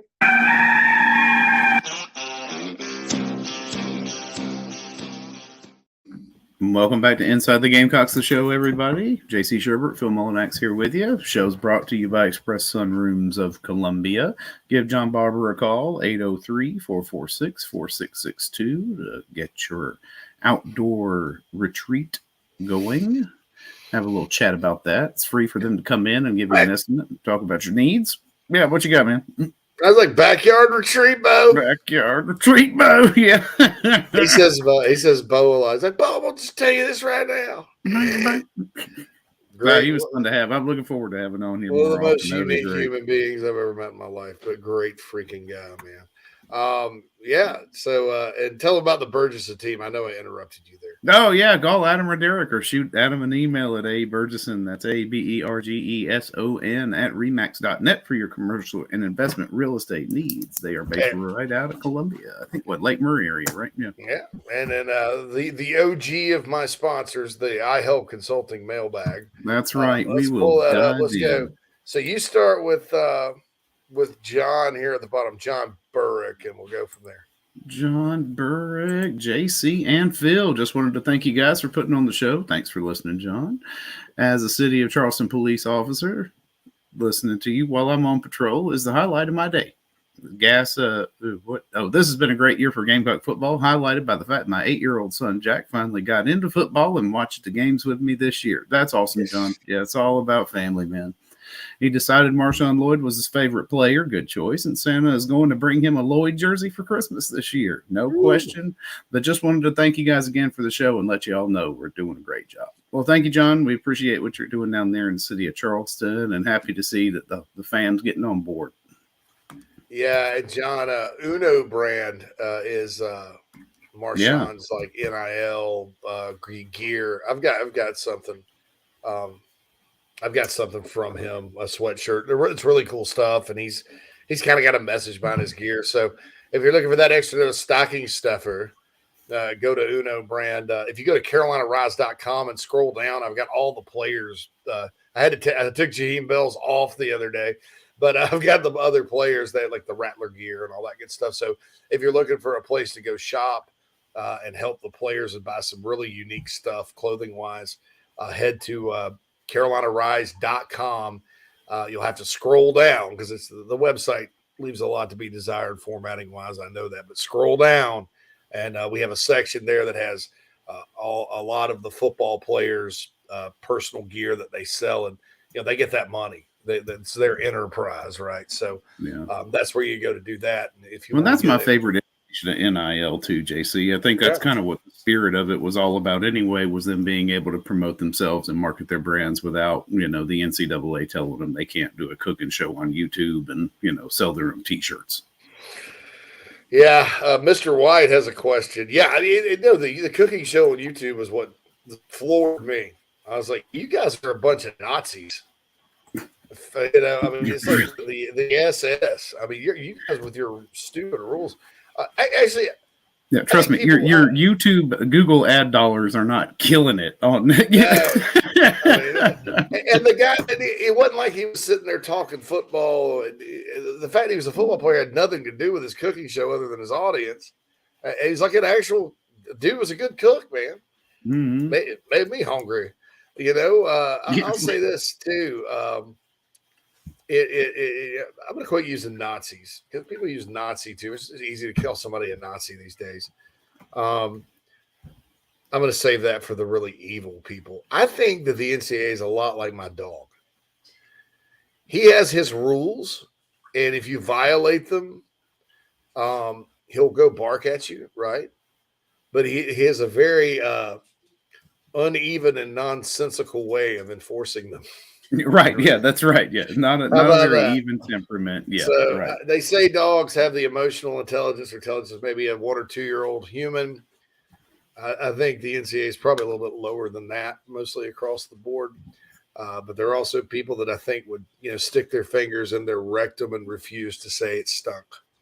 So you have arrogance and ignorance, people. That's a lethal combination. You avoid people that are both arrogant and ignorant. That's just don't ever leadership. If they're in a position of leadership in a company or whatever, avoid that. So Justin says, do you have some answers this morning? Because it's night when I'm writing this. We're hearing from the front lines of whiskey heaven when these come in at night. Beamer said many people were interested in the job, but the best job is Dole Loggins.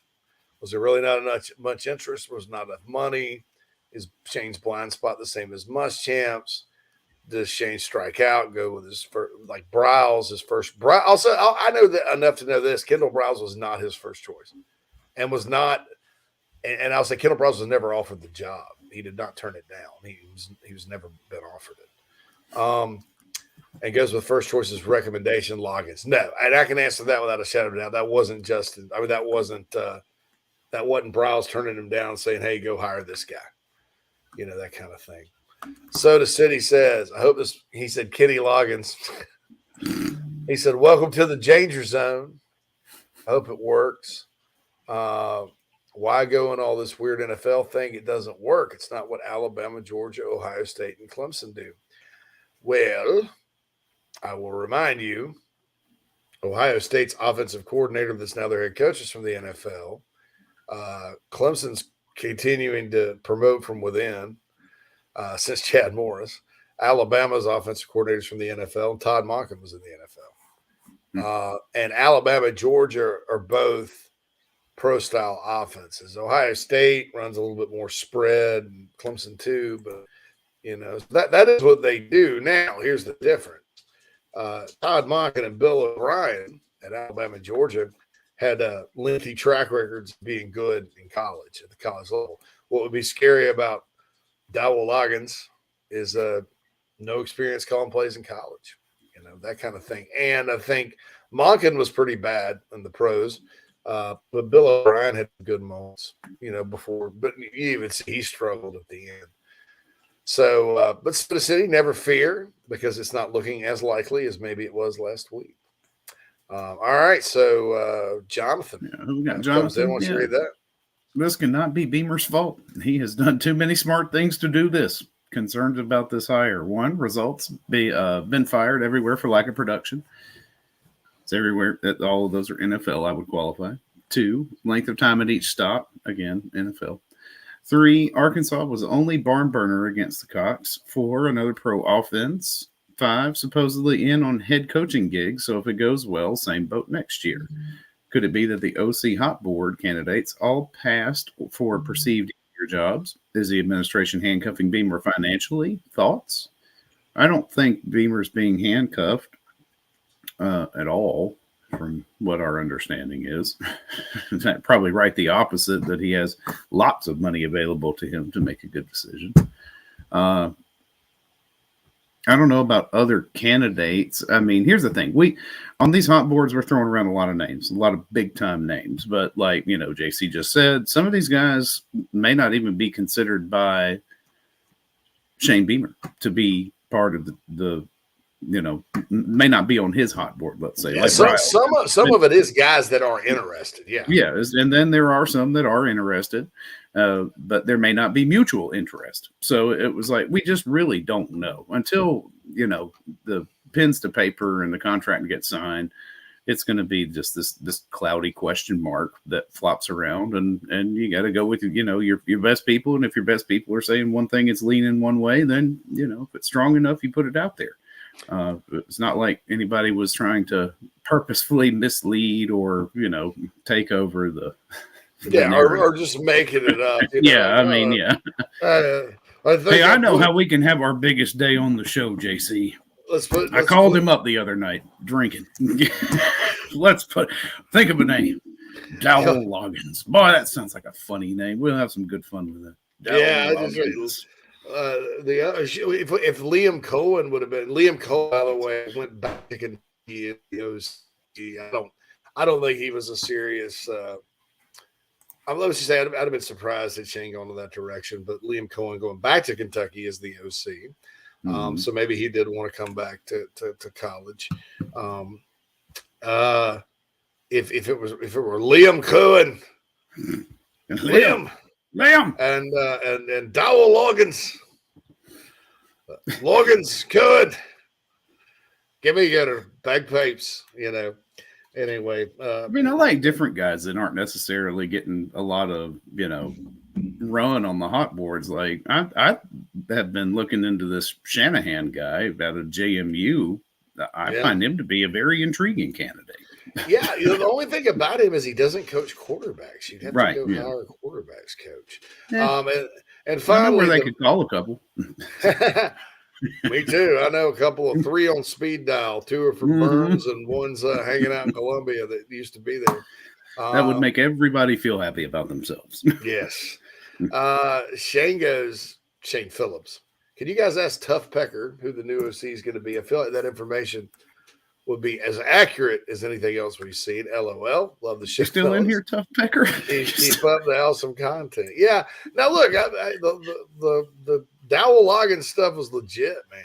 I mean, I'm going back and forth with our Arkansas guy, and it was real. It was real, but no official offer.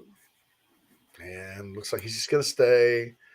Just got a text that said he had a meeting with a recruit today, and the guys talked to the recruit, and the recruits were very much reassured that Dowell Loggins is going to stay in Fayetteville. So there you go. And so, so my question becomes this, because I do know for a fact this guy was, it was heading down that road. Then he didn't get the offer. I don't think it had anything to do with what's on the message board. No coach makes decisions like that unless you just kind of thought, yeah, this is going to cause our fan base they're really fired up. They're giving more money. I mean, seriously, money's pouring into Carolina Rise the other night. I'm sitting there almost celebrating. And then this news hits, and I have to report it, and I'm like, and it just went, wah, wah, wah, wah. So, by the way, Jason says nothing special. I thought it would be a funny commercial if you still have Manscaped as a sponsor after the Cam Smith comment about nuts. Oh, yeah. Yeah, that's so look, so that's the thing. I mean, I don't think Shane did that. So my question becomes, so who's getting it, and who's the guy, and because we've all heard probably done this week, is it a guy that maybe we crossed off saying there's no way he can get him, like a Brian Johnson or a Garrett Riley, dare I say? Because there's some reason I just don't believe that Beamer is going to make decisions based on message board fodder. He doesn't really roll that way. And so I don't think it was oh God, the fans are going to get mad. Let's back off. So that's my question to you guys. Who do you think he's out there talking to? I'm going to try to find out my best, but well, dude, we just don't know. Yeah, I'm just like, because there's a lot of Garrett Riley buzz in certain circles, and I think we all sort of just ruled it out because TCU's in the playoff and all that. I mean, there's still people talking about it, but heck, there are people talking about, there's still people talking about Dan Mullen. Now, the Garrett Riley talk's kind of not on Twitter. It's kind of in the, I would call it the donor class of Carolina. There's a lot of chatter in politics to say there's chatter in the donor class. There's chatter in the donor class, Carolina. Chatter in the donor class. I just think it would take like an overwhelming deal and a strong desire on the part of Garrett. And Garrett could also, this has happened before. You don't have to wait until after the playoff. You can hire him, and lots of coaches get hired places, and then they coach the playoff and all that, and then come on. You could announce it. So anyway, we got to take our final break here of the week, Friday, December the 9th. I'm going to call this FUBAR Friday because I've been messing up all day. just with my execution, my I don't know, my head's a little cloudy and stuff. And middle of the show, I started getting really sleepy. So I don't know what the deal is. Well, it's cloudy outside. There's no natural light pouring in on me, so I kind of feel like it's night. I did get up at 4:00 this morning, so maybe that's it. But anyway, we're going to be back after these messages to wrap it up with the chat box and all of you as we send you into the weekend on Inside the Gamecocks, the show, after these messages. If you're looking to sell or buy multifamily property right here in South Carolina, the Burgesson team of RE/MAX at the Lake can help you get to closing fast and easy. Adam and Derek Burgesson both are very proud Gamecocks and are more than happy to assist you with any of your commercial real estate needs all across the state. You can email Adam at aburgesson@remax.net. That's ABERGESON at remax.net to get your next deal underway. The Burgesson team, proud sponsors of Inside the Gamecocks. I love the smell of napalm in the morning. What's up, Gamecock fans? This is Pitcher Noah Hall. If you want some delicious food for your event, I suggest visiting nanasporch.com today to find out what they all have to offer. It's really good Southern cuisine based out of Charlotte, my hometown. I hope you guys go check it out. Go Cox and go Nanas. I've been expecting you, Mr. Powers. Sometime in the near future, there's a good chance I'll move back to my home area of the upstate of South Carolina. And I'm going to tell you right now, there's nobody I would use to help me find a new home except Cindy Bass-Searfoss of Caldwell Banker Kane, located in my hometown of Spartanburg, Daniel Morgan Avenue, married to a diehard Gamecock. 864-414-5271. Give Cindy a call. 864-414-5271. A proud sponsor of Inside the Gamecocks, the show.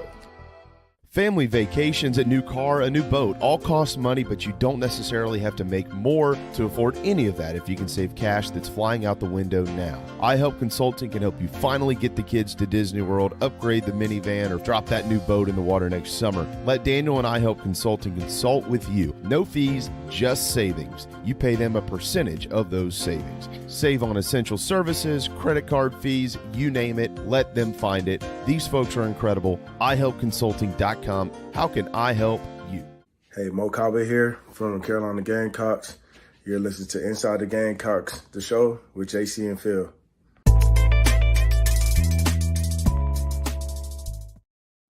Welcome back to Inside the Gamecocks, the show, everybody. Show sponsor brought to you by Express Sunrooms of Columbia. Give John Barbour a call to schedule.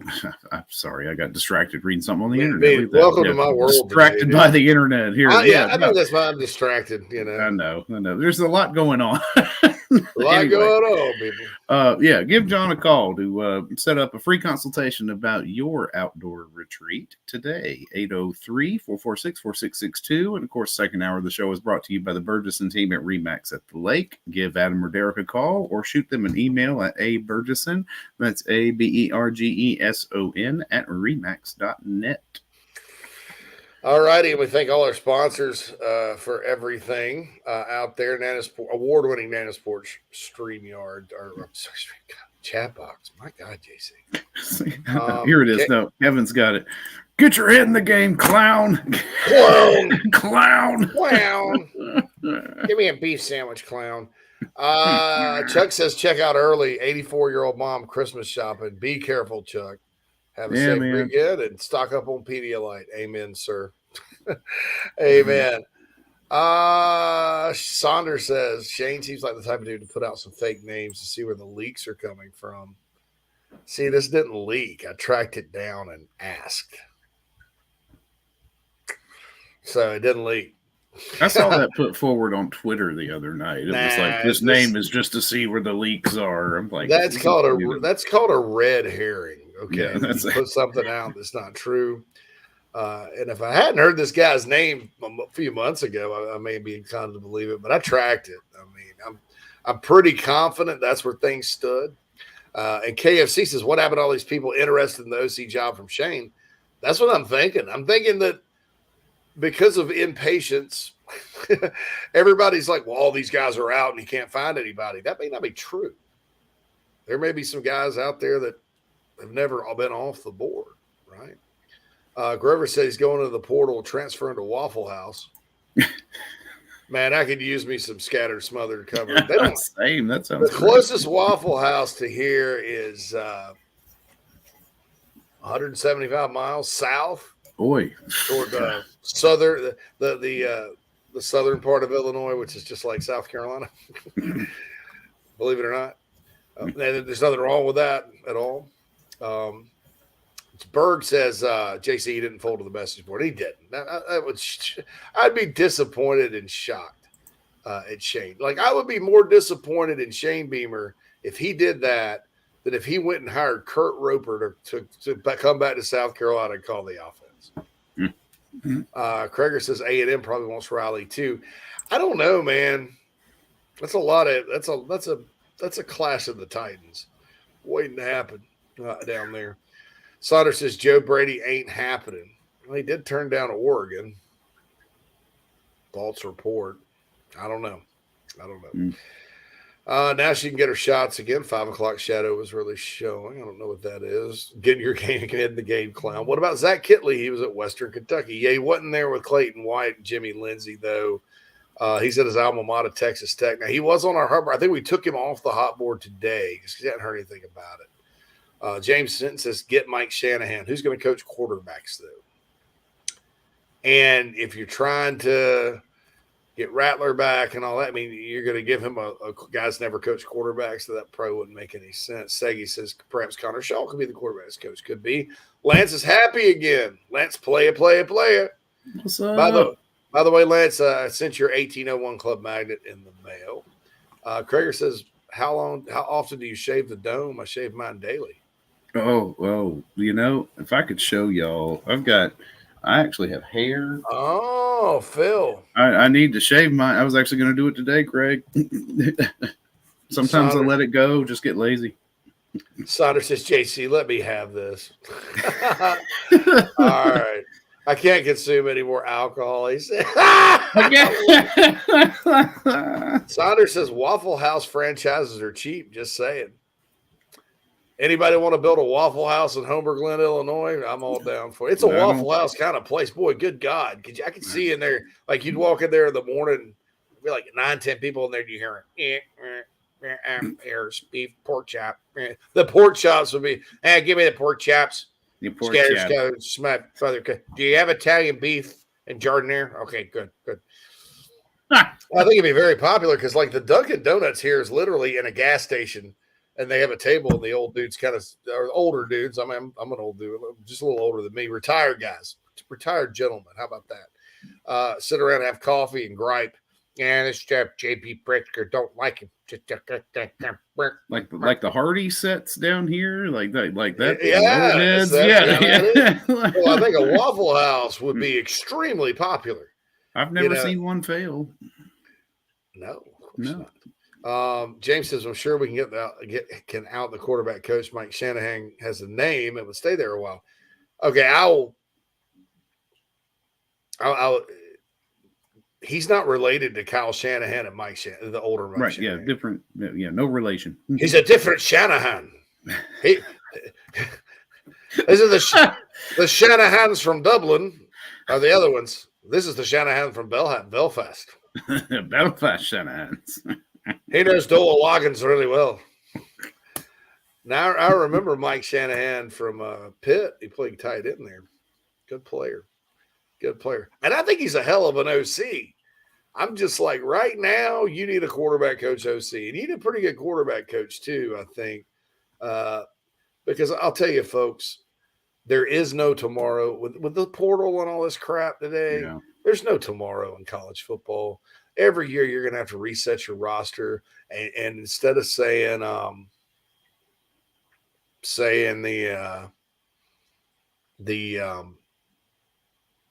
instead of saying, God, I just got another distracting text. Instead of saying, I'm worried about the long term and all that, I think it's going to be every year you set your roster, coaching staff, and gear up to win that year. And then let the chips fall where they may. Carolina has been, thanks to, I think, the culture Shane Beamer has established, and the culture is what won a lot of games this year because those kids never gave up, right? I think that helps guard against that to a certain extent, but I think every coach is going to end up being like, there's no tomorrow.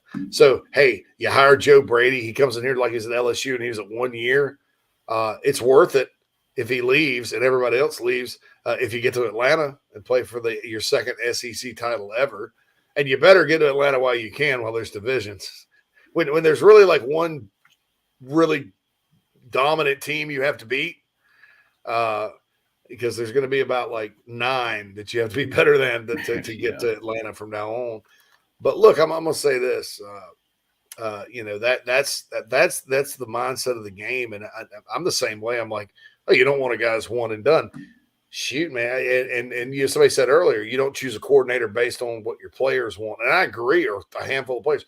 I agree under the old way.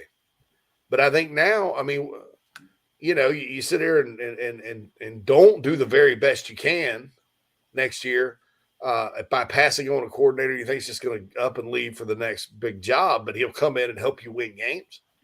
Whereas that used to be a good call. Now I think that is a big gamble because there is no tomorrow. Tomorrow you could have a bad year where you've got injuries. People are wanting you fight. You go 4-8. Everybody wants you fired. You lose half your team in the portal because morale's down. That culture guards against that, but no culture in college football, none, is immune to this new world we live in, right? Brandon says, we can get Mazio Bennett. I feel really good about it. It's not done yet, but I feel really good about it. See, Mazio caused a complete meltdown, right? What are we, 2 weeks post-SAT? What do you call it? Like that? Well, we're going to start calling it like it's the year of our Lord, 2022, Friday, December 9th. We are 19 days PS. 19 days post Satterfield. Post Satterfield. Praise be to God. Yeah, I like it. Praise be to God. Maybe that'll be part of the new opening. I'll get there and be like, hello, we're 19 days PS post Sat. Praise be to God. We're fighting against the Dow Loggins era. Krager said, what's Elijah Davis waiting on? Well, he's visiting Tennessee this weekend. So I don't know what that bag, when it drops, it'll look like for him. So we'll see. David said they should open the transfer portal after football season's over. They used to, but everybody's like, we need to kind of regulate it. And the geniuses of the NCAA said, they're not busy during December recruiting high school players or getting ready for bowls or hiring staff members. Let's just throw another thing in there. Throw him another pork. Yeah, going to my Waffle House. Throw him another pork chop on there with some gravy and chili. Thanks, Bears. All right. Saunders said it'll have a McDonald's logo on it for sure. The bag, yeah. Yeah. So anyway, all right. Much love to all you guys. Thanks for sticking with me today. I don't know if this is my best performance. I don't know why I'm so tired. We're going to figure this out. It's been great. Yeah, it has been. J-Rock says post Satacalypse.